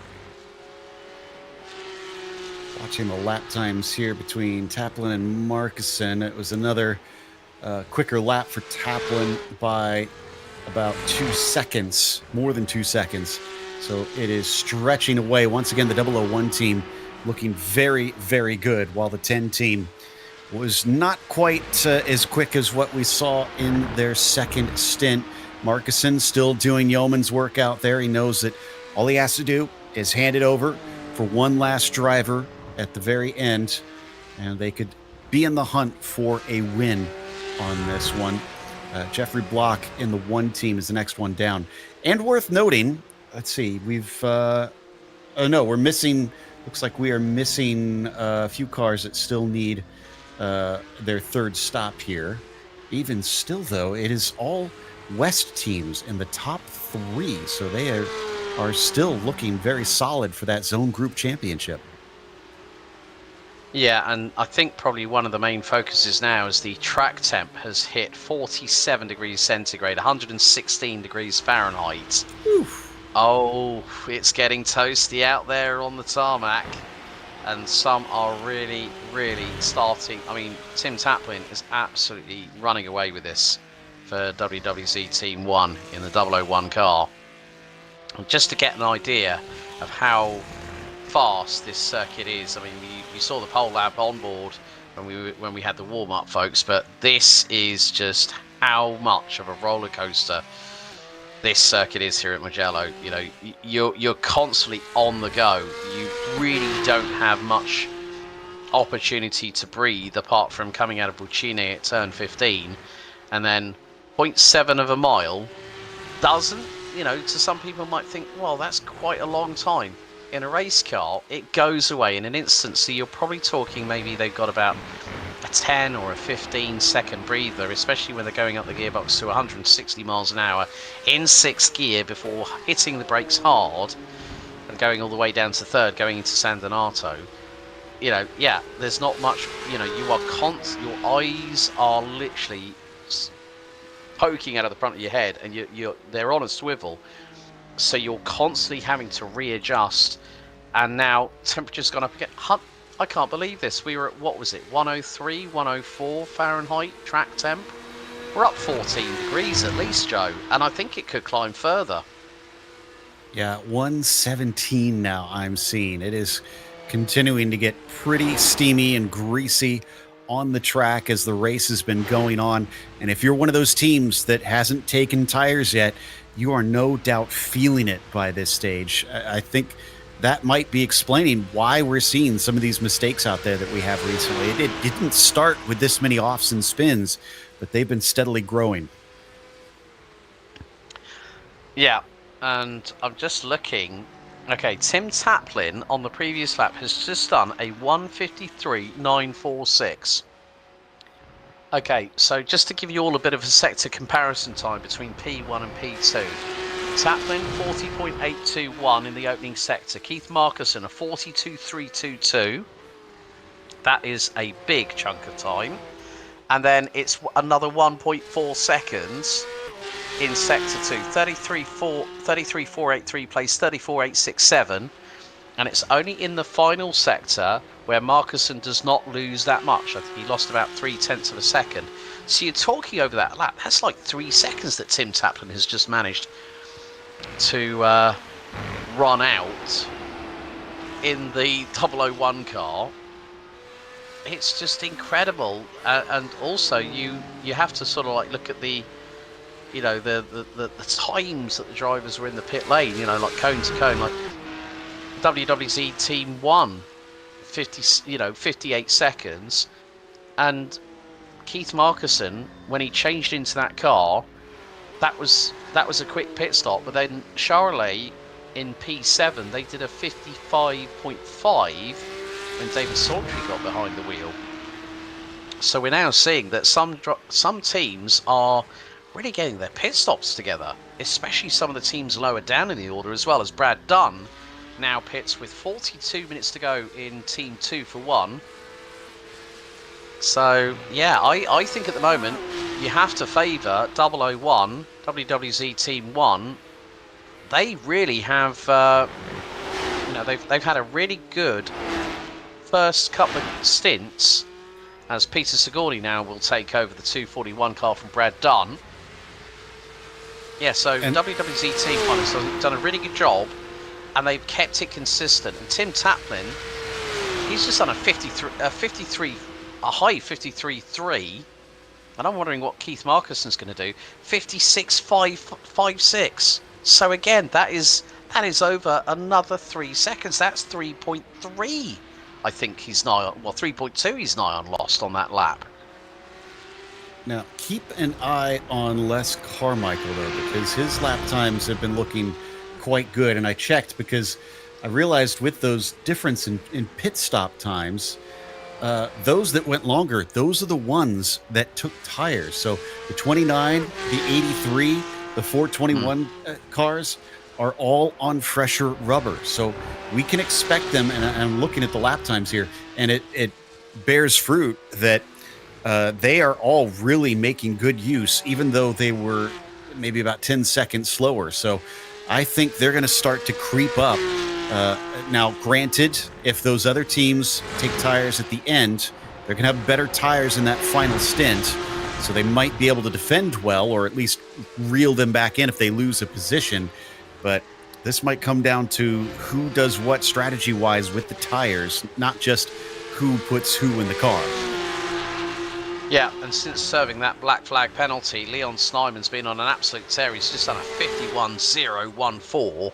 He's absolutely flying. And when you think about it, the WWZ team also would more than likely have taken tyres at that point. But I think now that Wagyu, they've got an opportunity here, because they could, they've got, look at that, 421, Joe Birkenstock's just up the road. And Leon Snyman, I think, has been given the right, go for it, give it the berries, son. We know that you can. We know that you can bring the pace to this, and he's just taken 2.5 tenths out of David Sawtrey in the opening sector, but has lost time in sector 2.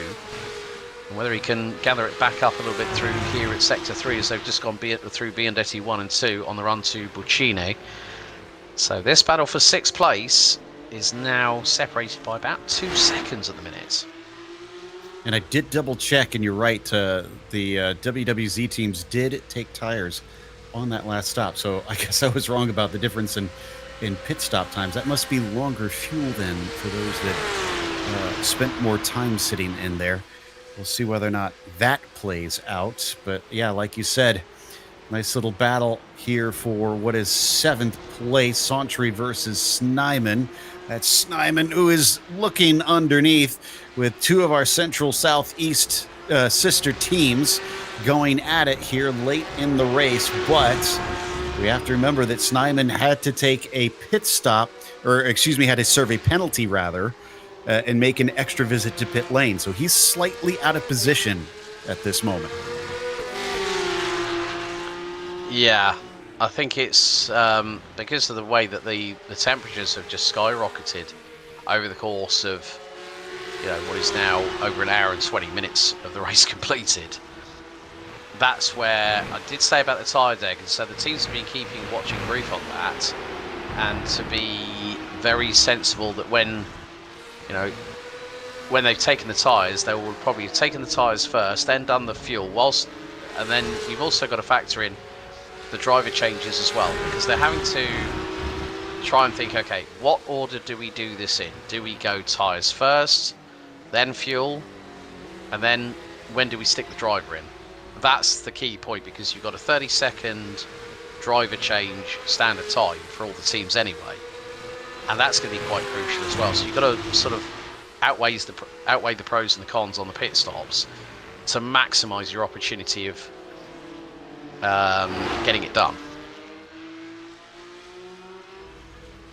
Last lap for Taplin did not look good. It was down to a 56-1, and looking back, the 29 car, the 83 car, the 421 all ran in the 52s.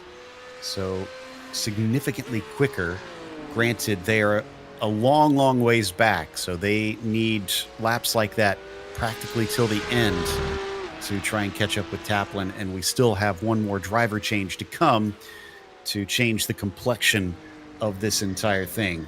As it stands, WWZ Team 1 is still very much in the catbird seat. They are nearly 20 seconds ahead of P2. This is your leader on screen right now, as Taplin has taken over the car from James Martin. Started off by David Mendonca, and they're being chased by their fellow Zone Group West team of WWZ Team 3, Keith Markison, in the green and white 10 car currently that is giving chase.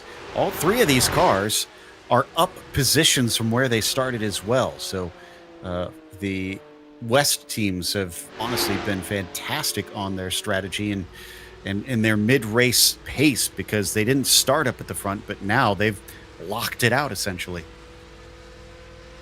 Well, I'm going to go back to what I said earlier. They've got to do with regards to the tyre changes, if they do decide to do that, the fuel has to be done after the tyres. So the tyres have to be done first, and then you put your fuel in. Now, one of the big things that we've got to talk about is Longhorn. They are up to P4, Les Carmichael behind the wheel. That car has had a pretty good run. And I'm going to be honest here, Joe, Les Carmichael is lapping quicker than Jeffrey Block in P3. Not by much, but he's just taken, get this, 0.7 of a second out of Jeffrey Block in the final sector, lost half a second in the middle sector, lost a tenth in the opening sector. So Les Carmichael seems to be really quick through that final sector, especially when you're going through Scaparia, Palagio, Correntaio, then into Biondetti 1 and 2 before Bruccini at the final corner. So if Les Carmichael can keep pace with Jeffrey Block, now the gap is 12 seconds between, as we see that Angus has pitted with Chris Drankovic behind the wheel, so they're coming in for their final stop that should take them to the final, well, to the checkered flag. I'm going to be interested to see what strategy Longhorn decides to place now. I believe it should be Robert Neville getting into the car. And indeed, that confirms it. So Neville is going to wrap this one up. Michael Patterson for Team Longhorn is going to be the one that is going to try and play anchor for them. And that's going to be a lot of pressure for that 29 team with how much progress they've made throughout this race so far. We wait for Neville to wrap it up. They are not changing tires, fuel only, drivers swapping out, and will emerge on track in 11th place, it looks like. Yeah, and it's for the Angus crew. You could say that this has been a race of the woulda, shoulda, couldas. Unfortunately, considering how they qualified earlier on. But again, it's just one of those things. That's part and parcel of racing. You have to take the rough with the smooth. Absolutely, you do. Speaking of smooth, Jeffrey Block looking like he is a smooth run right now. Actually, we got a battle side by side coming down to the first corner. Wagyu versus Charolai, and it looks like the 993 will come out on top in that one. Leon Snyman getting by the sister team car for now and sets his sights off down the road. But I was going to say, Block has been catching up to Markuson for P2. We were watching Les Carmichael and the speed in that Longhorn car, but we're going to have a West battle here for podium positions the way it's shaping up. Yeah, and I did say about Longhorn with Les Carmichael, Ken Eskridge is trying to close that gap, which is around about 2 seconds between the top two teams from Central Southeast. And that's the battle for P4 overall. And yeah, I mean, when you think about it, Leon Snyman has already built a gap over David Sauntry, and that is now north of 1.1 seconds, having quickly expedited the overtake. But yeah, I'm going to be interested to see, I mean, looking at the stint times at the moment, Tim Taplin has been out for 13 laps, Keith Markuson out for, well, 10 laps along with Jeffrey Block. Same for Les Carmichael and Ken Estridge. Joe Birkenstock has been out for 12 laps in the number 421. Leon Snyman, 11 laps. David Sauntry, 13. Antonio De Silva and Gary Rice, they have both been out for 15 laps apiece. So I would imagine that the number 124 and the 14, as Joe Birkenstock now comes into pit lane for the crew from East Zone. We apex as late as we register. So does the 124, second to none, Antonio De Silva comes into pit lane for what will be the final time for that crew as well. Rex Jarawala gets in for the 421 team. We'll bring them home to the finish from here. Where is the 57 right now? Oh, they're a long ways back. I'm pretty sure we should see that 421 get out before Neville comes by, so should be our highest team to have taken their final stop. Yep, they're already underway here. Neville isn't even coming out of the final corner yet, so easily off of the pit limiter and onto the throttle as Rex Jarawala will return in what looks to be 9th place. Yeah, it looks like Chad Cason is going to be bringing back the 124 on the final stint for that crew. And looks like they have, I think they've taken tyres here, Joe. 42.7 seconds on their marks in pit lane, so that would indicate driver change, full service. So driver change tyres and fuel maybe to see how much pace they can gather in the final 30 minutes. You are correct. I double-checked, and Chad Cason put tires on the 124 car, so they're going to have fresh rubber to the end. Longhorn pits.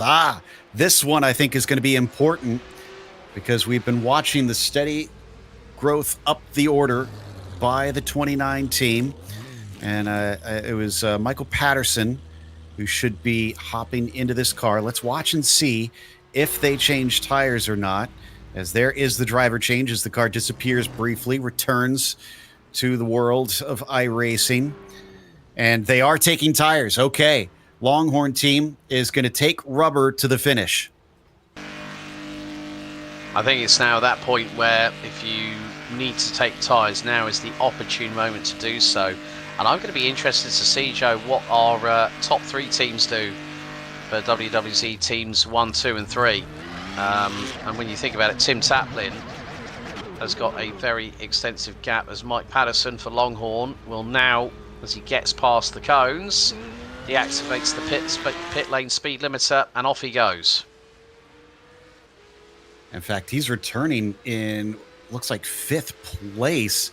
So he's positioned extremely well. He's ahead of everybody else that has stopped so far. Gerald Wallace behind him by about roughly 6 seconds, it looks like. So that's a pretty handy gap unless Rex can make up some time here in the last 28 minutes. Now, I'm not expecting Patterson to be in the lead of this race once all the stops are done. That I'm expecting to be Tim Taplin, who is in just now. So this is a decisive pit stop for WWZ Team 1.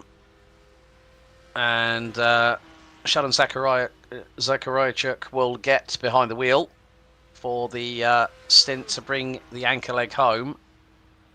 But this team has done a really, really good job here tonight. And the other two WWZ teams with Keith Markuson and Jeffrey Block behind the wheel, that's getting a bit close between those two. Now, are they going to pit on the next lap is the big question that we need answering. That's going to be a pretty wide gap between Zaharachuk and Patterson after that one. Before we get to another of our stops, we want to take a moment to mention our sponsor, Princess Cruises. They continue as our PCA Sim Racing title sponsor for 2026.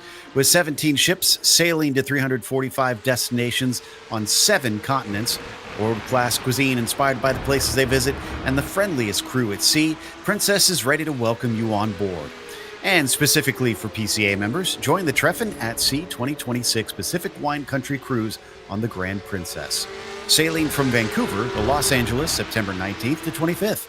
Go to the website link on the screen, pca.partnerships.com, or call 833-679-2188 to speak to a PCA travel concierge agent. That's 833-679-2188.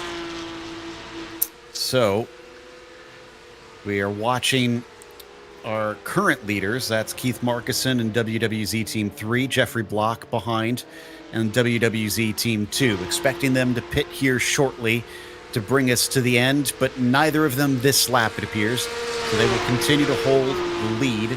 Sheldon Zaharachuk is our net leader once we get the pit stops over with, unless they make a mistake, because they held, I think, what did we last see? It was more than 20 seconds difference between P1 and P2?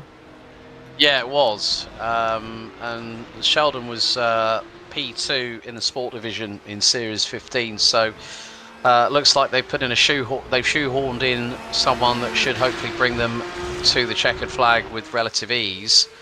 As Ken Eskridge for Hereford for Central Southeast has just come into pit lane. And Patrick Aguirre is going to take the wheel of the 83 on the anchor leg. And I'm seeing here that WWZ Team 1, their pit stop was pretty quick. 31.4 seconds stationary, 55.7 from cone to cone. So Zakharaychuk might have a good opportunity here. And bearing in mind that the two teams in front, they have yet to pit. We've got 25 minutes on the timer left to go. So the big question will be who is going in the respective cars and who can make up the most distance in less than 25 minutes of a stint time. And emerging from pit lane, the Hereford team and the 83 are on a pretty narrow gap. Longhorn, who we said has been very strong in this race, is only about 3.5 seconds behind. We'll have to see which of them has better pace here at the end. As you mentioned, Patrick Aguirre in the 83 car, Michael Patterson in the 29. So keep an eye on them. In the meantime, both of our West teams have pitted at the same time. Markuson and Block will have a battle of the pit crews. This could be very, very close indeed. And any amount of time you can gather, because they won't have to put as much fuel in the car. But also if they decide to take tyres. If they take tyres, then that is going to really decide how the race will pan out. Volker Krebs now takes over behind the wheel of the number 1. Looks like we've had a driver change at car 10 here, Joe. Yeah, that's Matthew Trollitt there in the number 10 now. but they're going to lose the lead. Sheldon, as we expected, easily back to the front. Don't think the 83 car is going to get to them in time. In fact, they're going to lose a position just now. That is that change for position right there, as Patterson is ahead, and that is also for position for Jarawala. He's on the attack. He's going to send it up the inside of Buccine. He's going to get the position. That's 2 spots in 1 lap for the 83 car. Oh, and Hereford now on the back foot, but look at this, Jarawala closing in on Patterson, and Jarawala to the outside down the start-finish straight as they cross the stripe.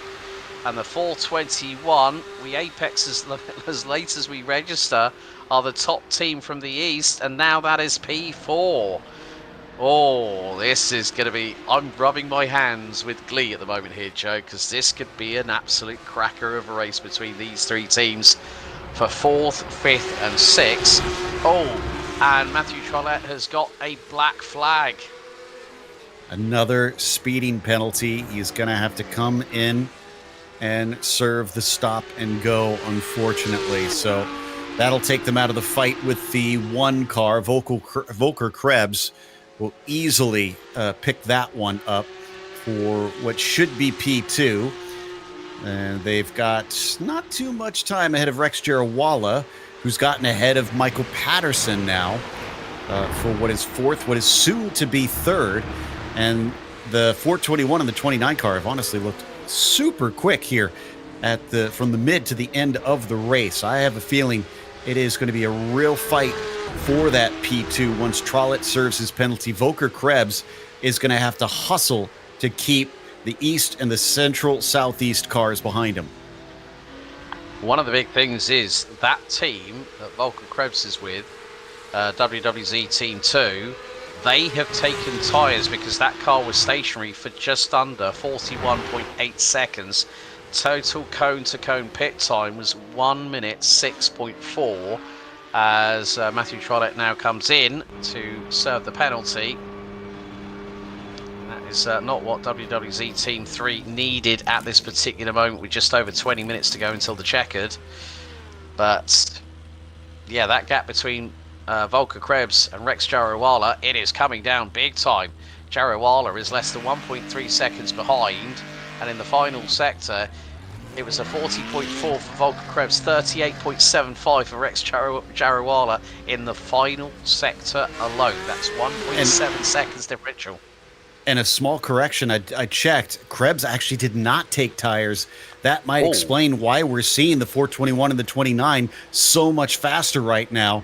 They're on old rubber, and I believe the 2 behind him may have, in fact, taken tires on their last stop. They are coming on strong. This is going to be very hard for Krebs to hold on to P2. Yeah, and bearing in mind, this means that Michael Patterson and Longhorn, well, when you think about it, Longhorn started P11 in the number 29 car. And this is where things are going to get a bit fruity. Jarawala, this is into Casanova Savelli. Down the hill we go. And look at this. Krebs, Jarawala, Patterson, line astern for P2, 3 and 4. Oh, there's a spin in the background. I think that's Justin St. John for Charolais in the number 3 car that was running P6. They were closing on in, but with just under 20 minutes to go, Sheldon Zakharajchuk leading by over 30 seconds. The WWZ Team 1 for the West, and Rex Jarawala brings the East into the party for the Zone Group Championship for 2026. We've got a firecracker on our hands here, Joe. I was able to do some research while you were talking. Jarawala did not take tires. Krebs did not take tires. Patterson did, though. And I'll have to check my notes. I'm trying to remember if Zaharachuk took them or not. But it's going to be a tall order to see that one change around, as this might change for 3rd. Remember, fresher tires for Patterson. Takes the inside, makes it look easy down into San Donato. Yeah, and that's P3. So we have in the top 3 at the moment, folks. The West leading the way, East in P2, Central and Southeast P3. Oh, this is and when you think about it, for the West, you've got the number 1 car of Volker Krebs rounding out the top 4. So at the moment, if you want to look at strength in numbers, 4 of the 6 Central Southeast teams are in the top 7 at the minute. Zaharachuk did not take tires, by the way. So if Patterson wants to make good use of what he's got underneath him, he's the best position of the top 3, but he's got a long ways to go to do it. I don't think the tires and the driver have that much pace to try and make this happen. That doesn't mean he couldn't take this second place away from Rex Jarawala. We'll have to watch and see what happens in the last 18 minutes to go on this race. All teams have made their final stop, and now it is a sprint to the finish. This team up 5 spots from where they started, 7th on the grid. Meanwhile, the Longhorn team behind them, 8 positions gained from where they qualified.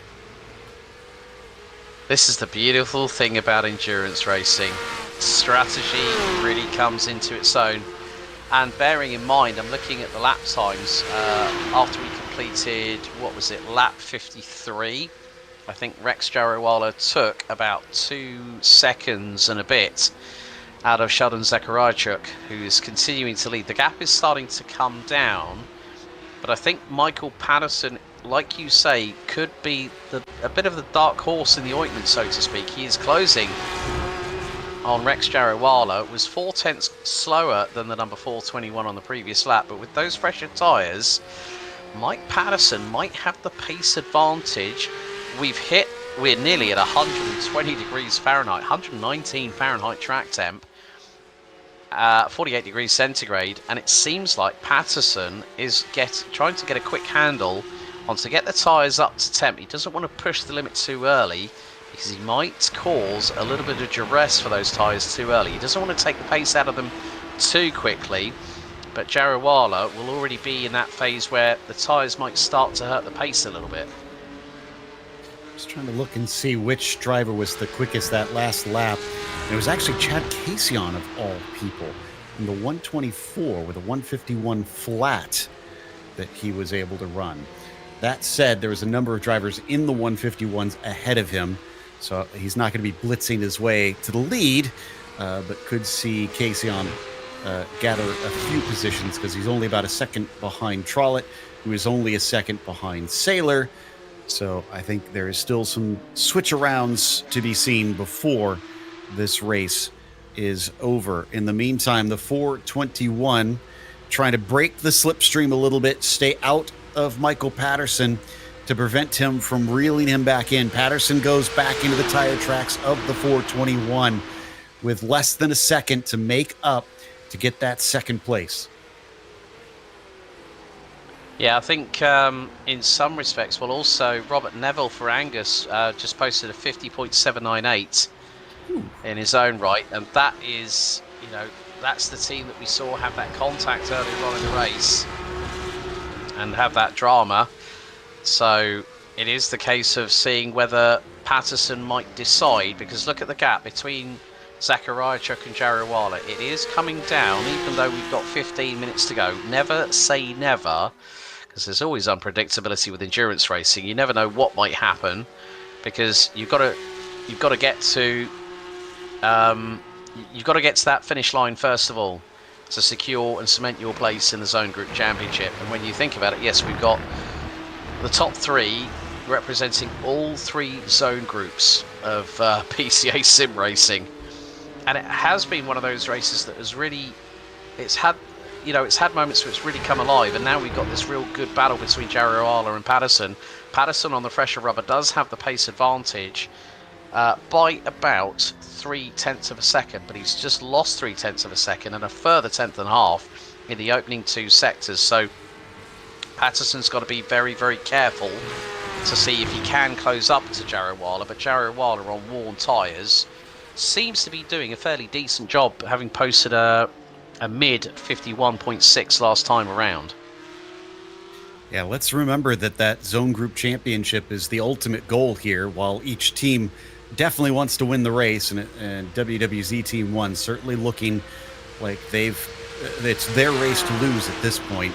But West first and fourth currently, whereas Central Southeast do have third, fifth, and sixth, as well as seventh. So I don't know what the math works out to be, but it's going to be a close one. Which will win out? More up in the upper reaches, or just a couple up at the high end to help boost your points? There's also been drama for WWZ Team 3, number 10, with Matthew Trollope behind the wheel, Joe. That car is in the pits again. Sounds like they have rolled the car, unfortunately. So wonder if they wound up on their lid. I'm seeing it now. So they had to take a tow. They had no choice. And that is, for those not familiar with iRacing, that is a wait as the tow truck, the virtual tow truck, brings you back. And then whatever damage you have, in this case, they have a free repair, so they should be able to get back out there quickly. But then you have to wait for that free repair to come through, which is usually instant, and then they'll finally be released. Regardless, the 10 car went from a potential podium to now almost guaranteed to be last today. That's a real shame. You could say the same for them, like it has been for Angus and the 57 for Central Southeast, who are currently running ninth. Robert Neville behind the wheel, and his pace is starting to drop a little bit from what we saw in the earlier part of his stint when he took over, but we've got 12 minutes to go, and the gap between Rex Jarowala and Michael Patterson is around about the 1.1 second mark. Looks like Jarowala is able to extend that a little bit in, well, yeah, I mean, looking in the opening sector, Rex Jarowala managed to claw back the best part of, I think that's nearly 4/10 of a second. So whether the tyres for Patterson have started to plateau a little bit, because considering the fact we have now hit 120 degrees Fahrenheit, so these tyres are being well and truly put through the ringer today. Yeah, unfortunately, Patterson not seemingly strong enough at this stage to try and threaten on Rex Jarowala. He's been holding him honest. We have to admit that the 29 has been within sight of that car since the pit stop. But since the early stages, we really haven't seen him close enough that he could maybe attempt to pass. He's going to have to get much tighter to the rear bumper of that East Group car if he wants that. The good news for Sheldon Zaharachuk is that while Jarowala is much quicker, 10 minutes left, we're looking at something like about 7 to 8 laps left to go here at this stage. That's not going to be enough time to cut in 22 seconds of a gap. No, but I mean, when you think about it, with the previous lap time that Jarowala set and then Zaharachuk did, it was about 1.2 seconds. But I'm just looking at the sector times now. Rex Jarowala took nearly 7/10 out of Sheldon Zaharachuk in the opening sector, and about 5.5 tenths in sector 2. So that is nearly 1.5 seconds gathered up in the opening two sectors.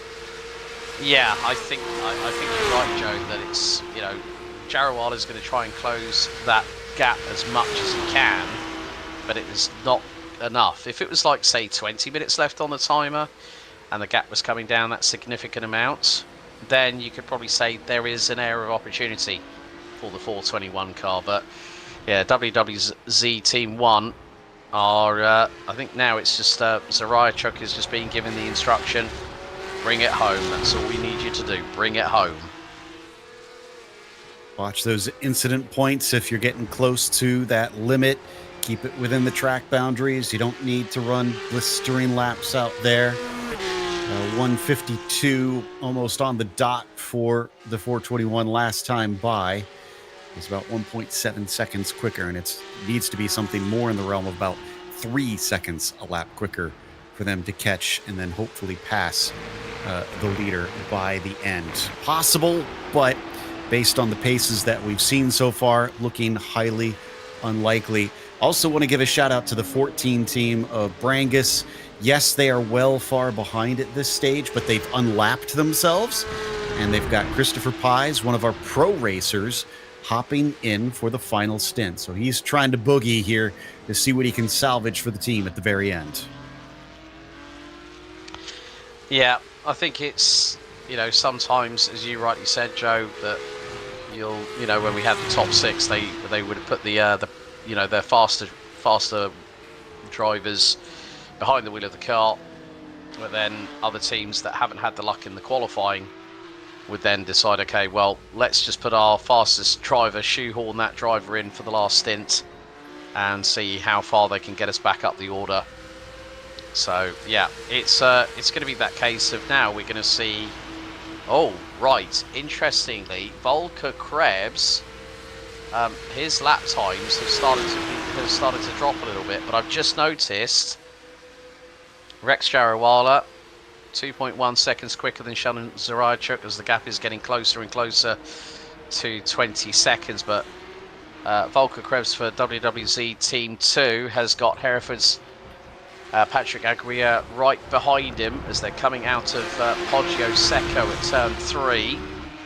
And this could help with regards to Central Southeast, because Longhorn are now in 3rd, Hereford gunning for 4th place. Absolutely. Every position they can get is going to make a big difference in this one.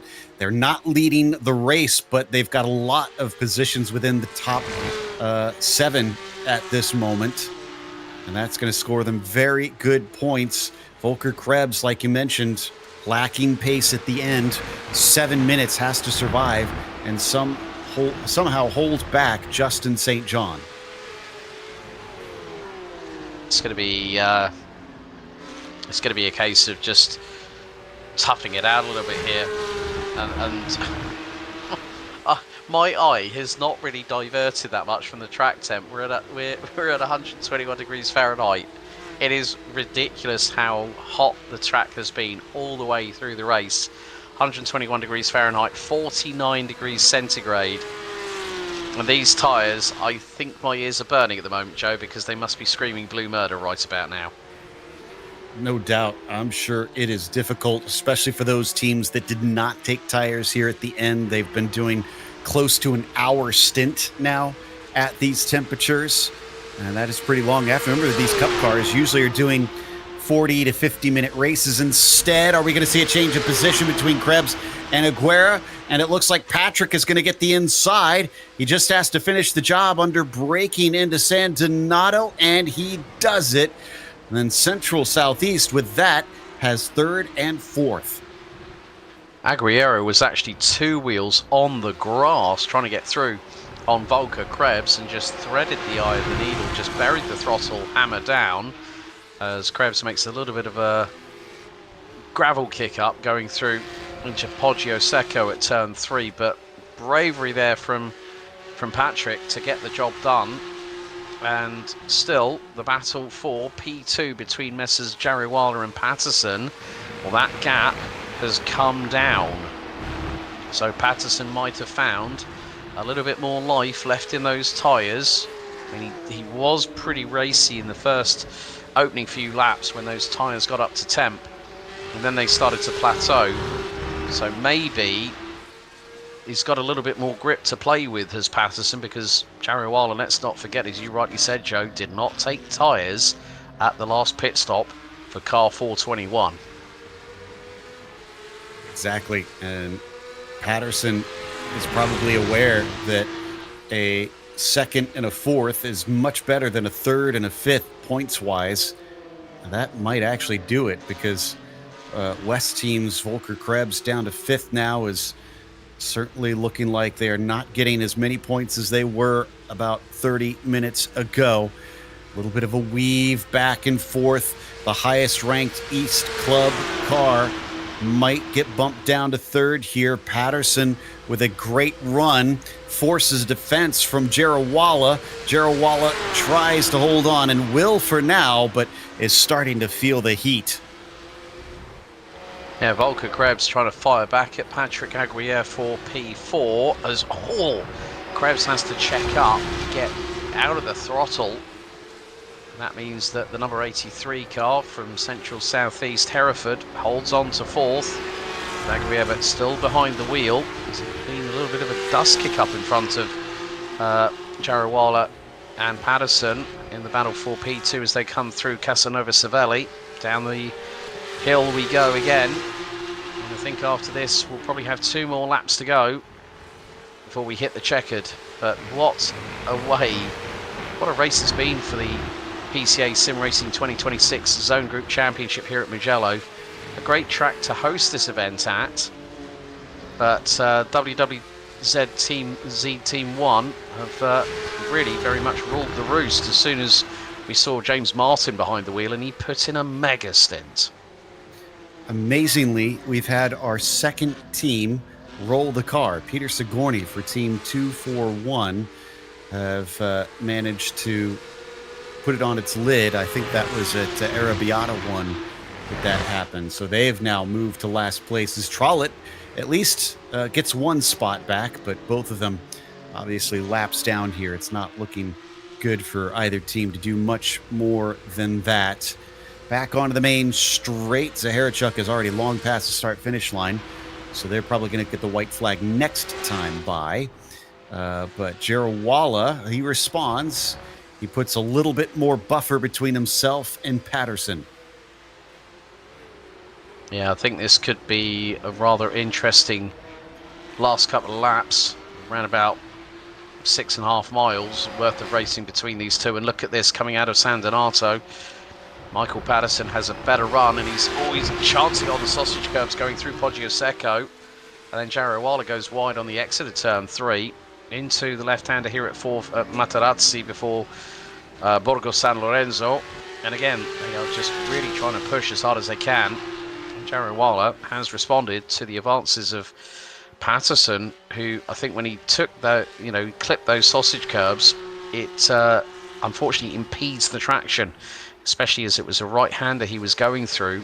So the right rear not getting the full application of traction down as the battle for 4th picture-in-picture. Hereford versus WWZ Team 2. So Patrick Aguirre versus Volker Krebs, as Krebs goes a little bit wide, kicks up the gravel with the left side tyres. It's going to cost him a little bit of time.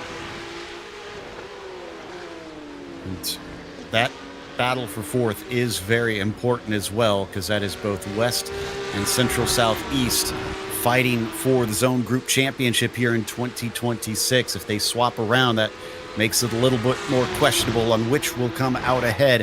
White flag in the meantime is being waved for Sheldon Zaharachuk. 17-second lead, 18-second lead as he crosses the line. He is in a very good spot. Yeah, he just needs to just engage cruise control and bring it home, and that's exactly the task that he's been provided with. As we see a little bit of a moment there for Volker Krebs coming out of Buccine at turn 15. That loses him a little bit more time to Patrick Aguirre. Looks like things are going to be looking very good for Central Southeast, with Longhorn and Hereford rounding out the top 4 overall. But still, what a drive it's been for the WWZ Team 1 crew. They have really put on a clinic tonight. And East might not be taking the championship, but Rex Jarawala can breathe easy, because you can see that gap over on the left-hand side has grown to 2.5 seconds now. So Rex much farther away than just a little bit earlier. If he could just bring in a solid lap at the end, that is going to be P2 and the highest finishing of his East compatriots. But what a run from the 001 team. Started from 3rd on the grid. We're definitely hovering around the front for much of this race, but it was those last 2 stints that made a huge difference here. Sheldon Zaharachuk was handed a car in the lead. He knew what he had to do, and he has brought it home.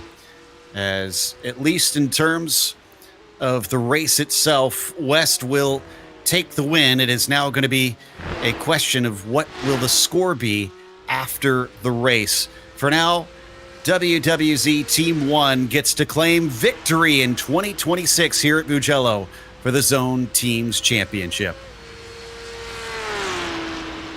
And it will be the case that we've got a little bit of time to wait, but it will be Rex Jarawala for we apex as late as we register in the 421 car. He has pulled a gap over Mike Patterson from Longhorn and will take P2. Central Southeast will round out the podium, courtesy of Michael Patterson, bringing the number 29 Longhorn car across the line. And Central Southeast, Patrick Aguirre holds on ahead of WWZ T2's Volker Krebs in the number 1 car to round out the top 4. And, well, look at this, a bit of a comeback. David Saylor for 993 in Wagyu crosses the line in 6th ahead of second to none, 124. And then Charolais in the number 3 car for Central Southeast. That is 4 cars. That is that's 3rd, 4th, 6th and 8th for Central Southeast. Overall, Angus will round out the top 9 in the number 57 car. And then still on the lead lap, Christopher Pies for Brangus in the number 14 car will bring that car home. Still on the lead lap with WWZ Team 3 and Team 2 for 1 in the numbers 10 and 241, a lap down at the end of this 2-hour extravaganza at Mugello.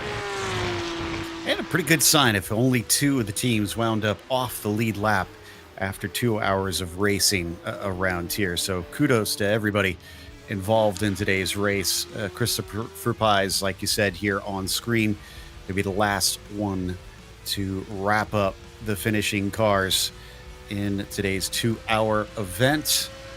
But ahead of it all, it was Sheldon Zaharachuk who brought it home for the win for WWZ Team 1. Behind them, Rex Jarawala for We Apex, as late as we register, finished in 2nd. And Longhorn, with Mike Patterson playing the anchor, was up 8 positions from where they gridded in 11th. Incredible stuff. Patrick Aguirre for Hereford in 4th, as Volker Krebs and WWZ Team 2 finished in 5th. Wagyu, like you mentioned, did recover to that 6th place with David Saylor wrapping them up, but they started on pole, so that's going to be a missed opportunity for them. Second to none with Chad Casion was 7th. Charolais with Justin St. John in 8th.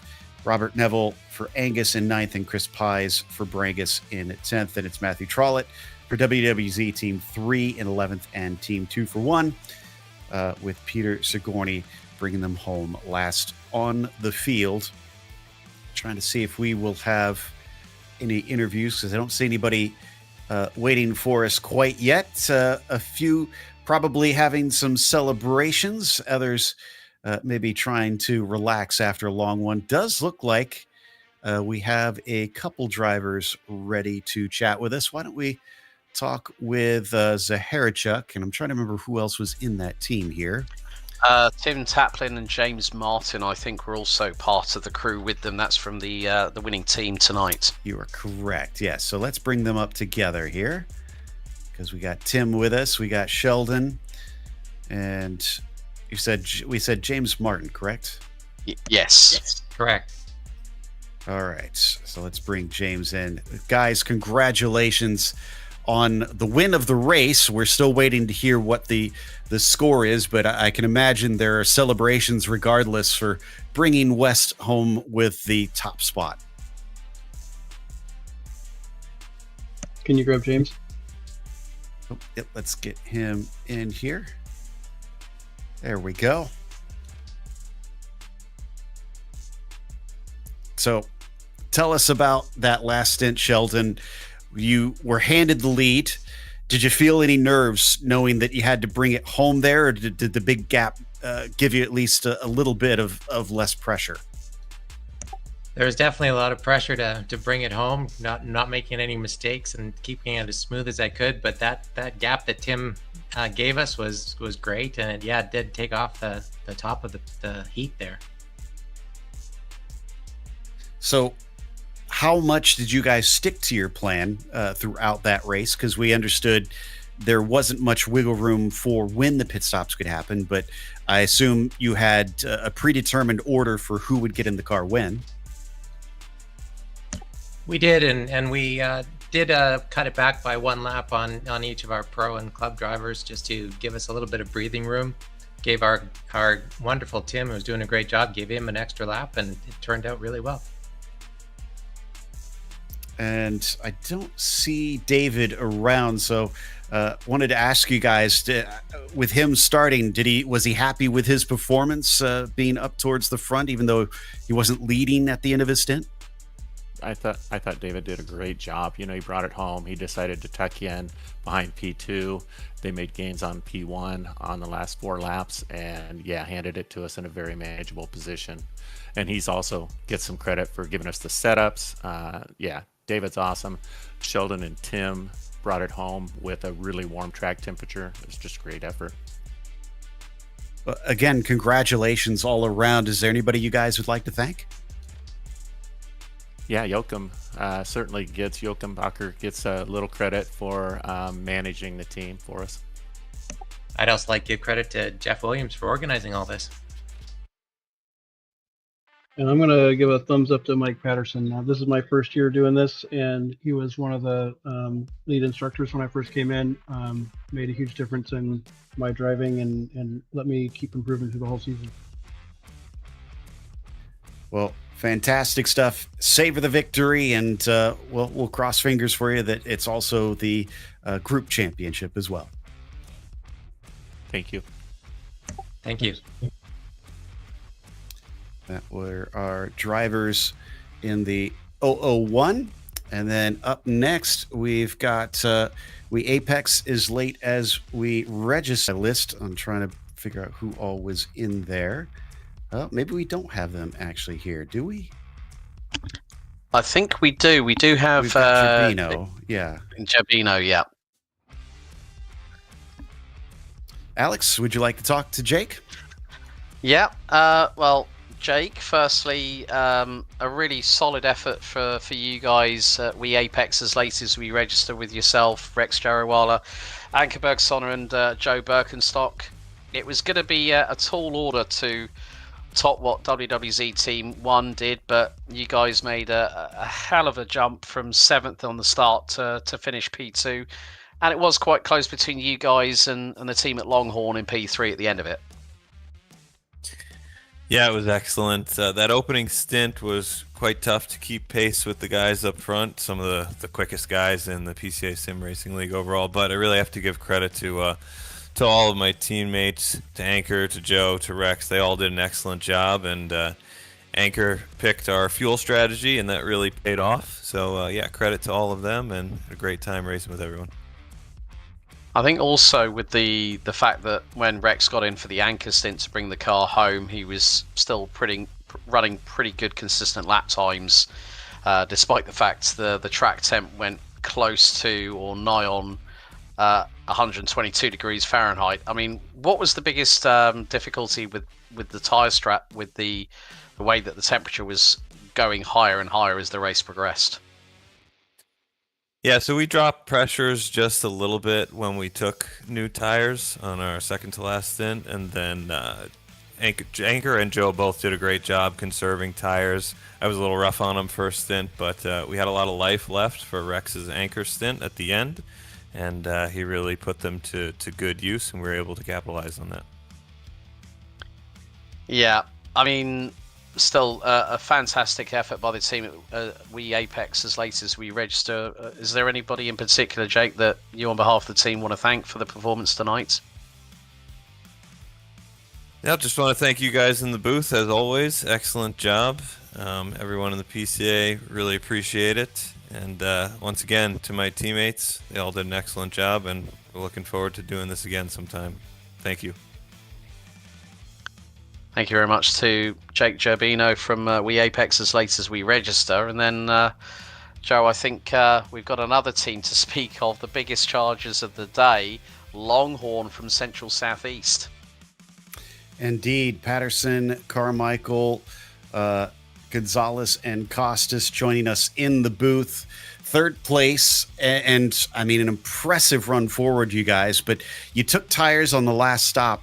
I have to ask Michael, we thought you would run down and beat out Rex with the fresh rubber. Were you surprised that you didn't manage to get by him? Not really. Rex is pretty quick. I was trying to get Rex to make a mistake. And when he finally did, I had to go off track to avoid him. So, Mario, you started this race second to last. Was that daunting? And how does it feel to be on the podium with the team after all that? No, well, it just goes to show you it's not just one driver. It's a team effort, and we all pull together, try to run consistent laps, keep the car in one piece on the track, and this is what we wound up with. So it's all team. And Chris and Les, you guys had sort of the hard work in the middle there, trying to just plug in the laps, hoping that the strategy was working. What did it feel like in the middle of the race when everybody was kind of on different strategies and you didn't necessarily know where you were going to shake out? Yeah, we didn't really know where we were going to shake out, but we did know we had a solid strategy just based on the prelude race.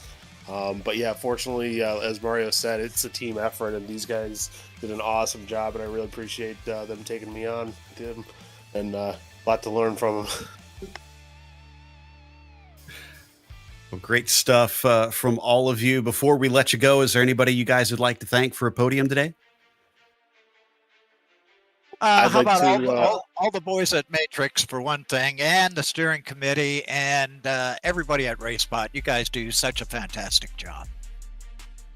I just want to thank my teammates, thank my family for watching all the races, and thank my wife for teaching me how to drive good. Yeah, I just think this team was great, so I appreciate all their help getting me through my stint and the work they did when they were behind the wheels. So yeah, it was a lot of fun. Thanks. Go Central, go Longhorns. Go they did. That was our third place team, the Longhorns, who came home in on the podium. And worth mentioning that we did wind up with all three of our regions in each of the spots, in the top three spots. So we did have a nice variety up at the top, and that's going to make it all the harder to figure out who comes out the champion. Stay tuned on PCA's website and their various socials. They'll update who the champion is a little bit later on once they crunch the numbers. But in the meantime, we want to give a big thank you to the steering committee at PCA Sim Racing, as well as to our team tonight, Ramiro and Alex. Also, a thank you for watching tonight's broadcast. I'm Joe Peak, and until next time, race clean, race hard. We'll see you on the track.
Great job, guys.